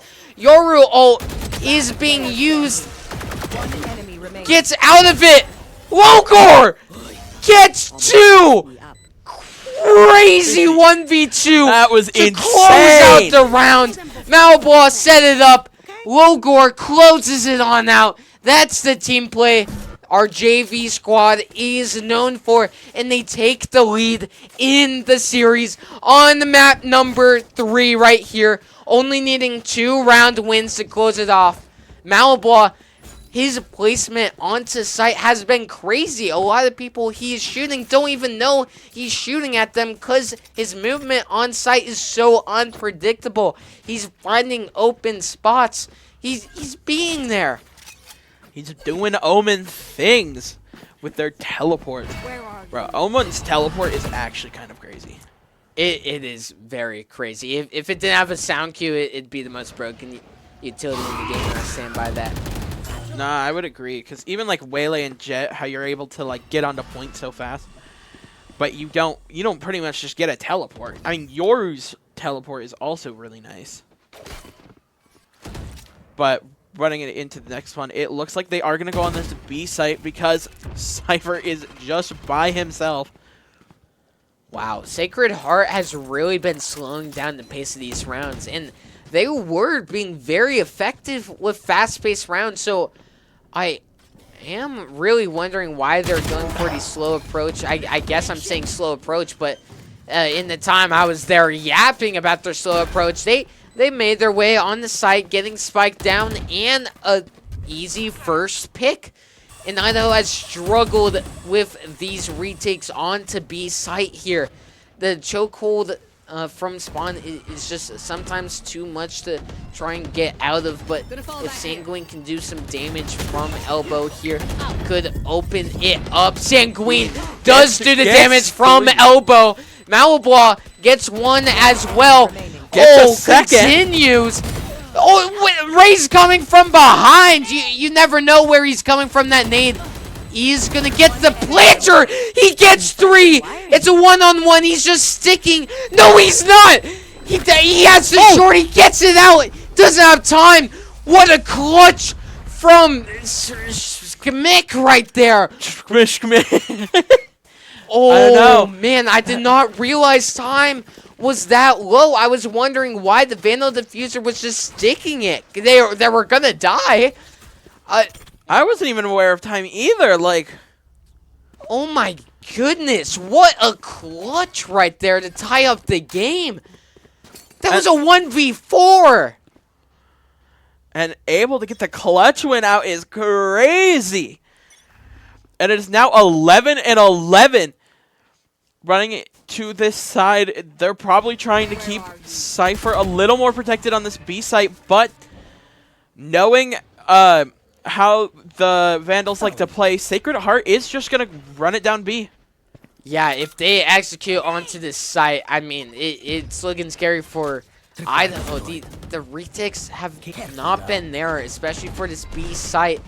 And it looks like they're playing for retake. But, oh no, it's a fast rotation. TP onto site. Fade onto site. Malabwa is here. The shots do not land. Dirt Top takes him out with a Spectre. Spike is going to be planted. I don't know about that. Raise nade. Stony gets a pick onto JQ. Heaven into 3v5. Spike is down. Sacred Heart in the golden position right now.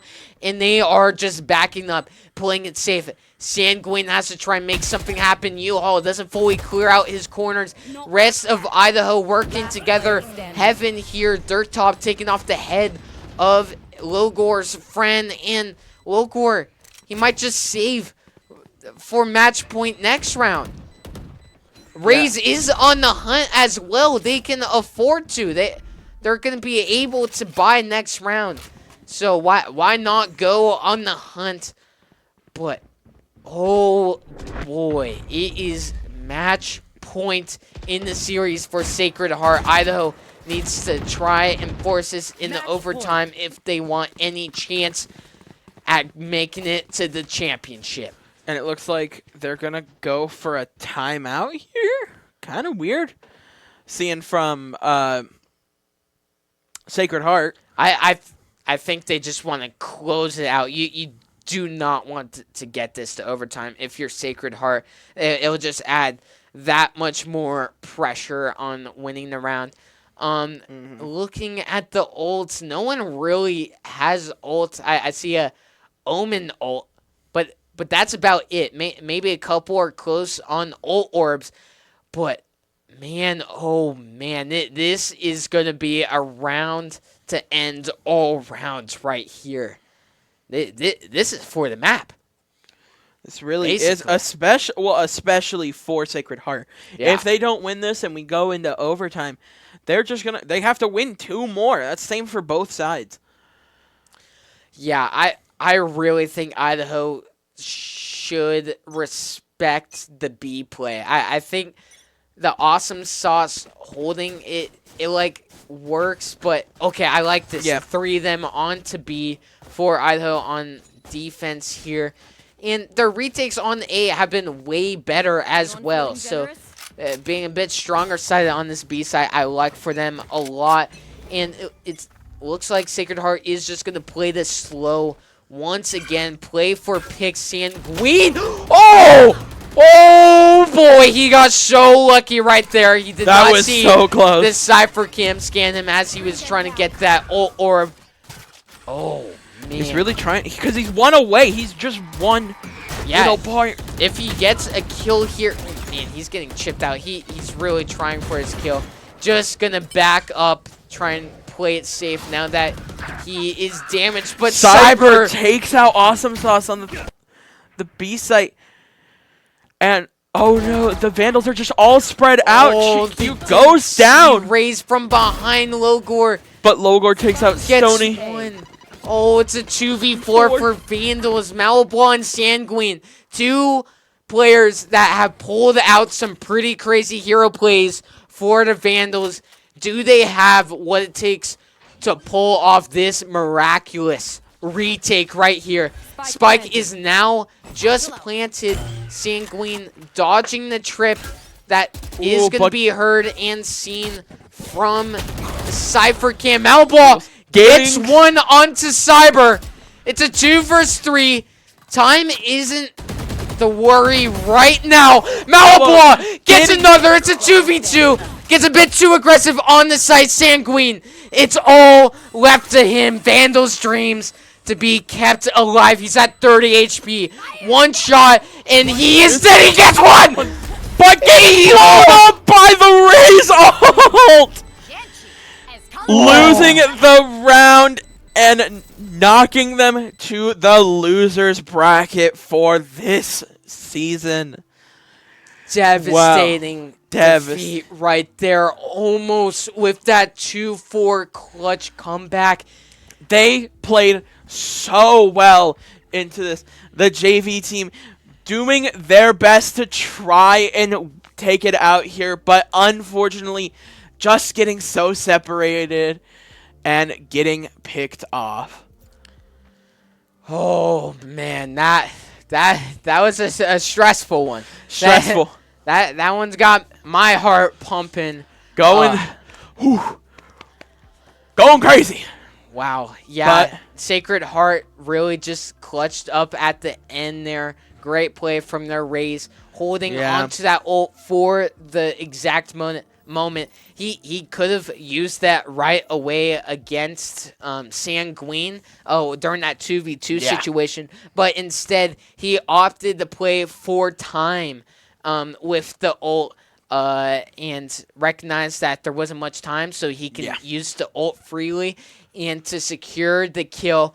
But oh man, the Vandals' undefeated season is gonna end, but they will have an opportunity in the consolation bracket to try and get third place overall, which is still podium. That's still good. Still That's podium. still good. Hey, better than varsity. Oh, hey, they can I'm run up sorry, guys. varsity. I'm sorry, guys. Don't hit me. Don't, especially you, roommate, please. Yeah. But no, our JV team really did well this season, and so did our varsity team. They all tried their best. It was a good season. It was a really good season. Yeah, good season. And for my first season as a caster, it was really entertaining to watch.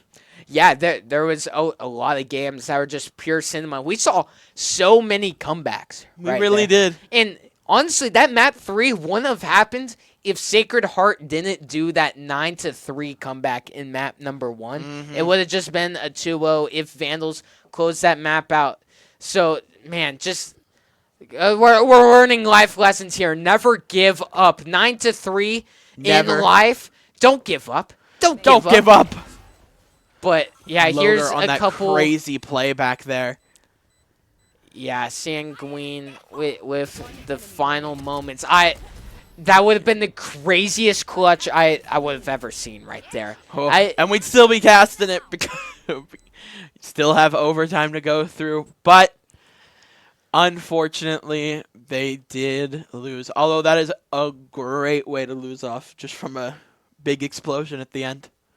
Yeah, speaking about a big explosion, and if you don't want an internet explosion in your house where it goes all kablooey, go to ziplyfiber.com/students for some super awesome internet plans, super fast fiber optic internet for plans as low as $10 a month for students. It's a great opportunity, so make sure you guys can take advantage of it. Absolutely. But if you do want an explosion, how about an explosion of energy from our sponsor, Monster Energy? Go get yourself some Monster. They are great people, so supportive of our program. And Monster's just delicious. It keeps you awake, keeps you alive, for the most part. For the most part, depending on who you are. It's really going to help you lock in, especially for us college students going into these next few weeks with finals and the end of semester. Yeah, and that is going to be it for today. Thank you all for joining us on this miraculous Valorant journey. We followed the Valorant varsity team throughout the season, and then in playoffs we've been following this undefeated JV team who just absolutely popped off, and I am super excited to see the future of both these teams. But make sure you guys, I don't believe we have a stream tomorrow on Wednesday, but on Thursday we do have Rocket League playoffs for you. So if you want a bit of that Vandal action, I want to see you there. All right? Yeah. I want to see you there. Get on the stream. And I want to hear you there. Get it on. Put in the chat. You better be there. But other than that, it's been Bradical. It's been Ravix. And it has been an awesome stream. Thank you all for tuning right on in. And see you guys Thursday. Have a good night.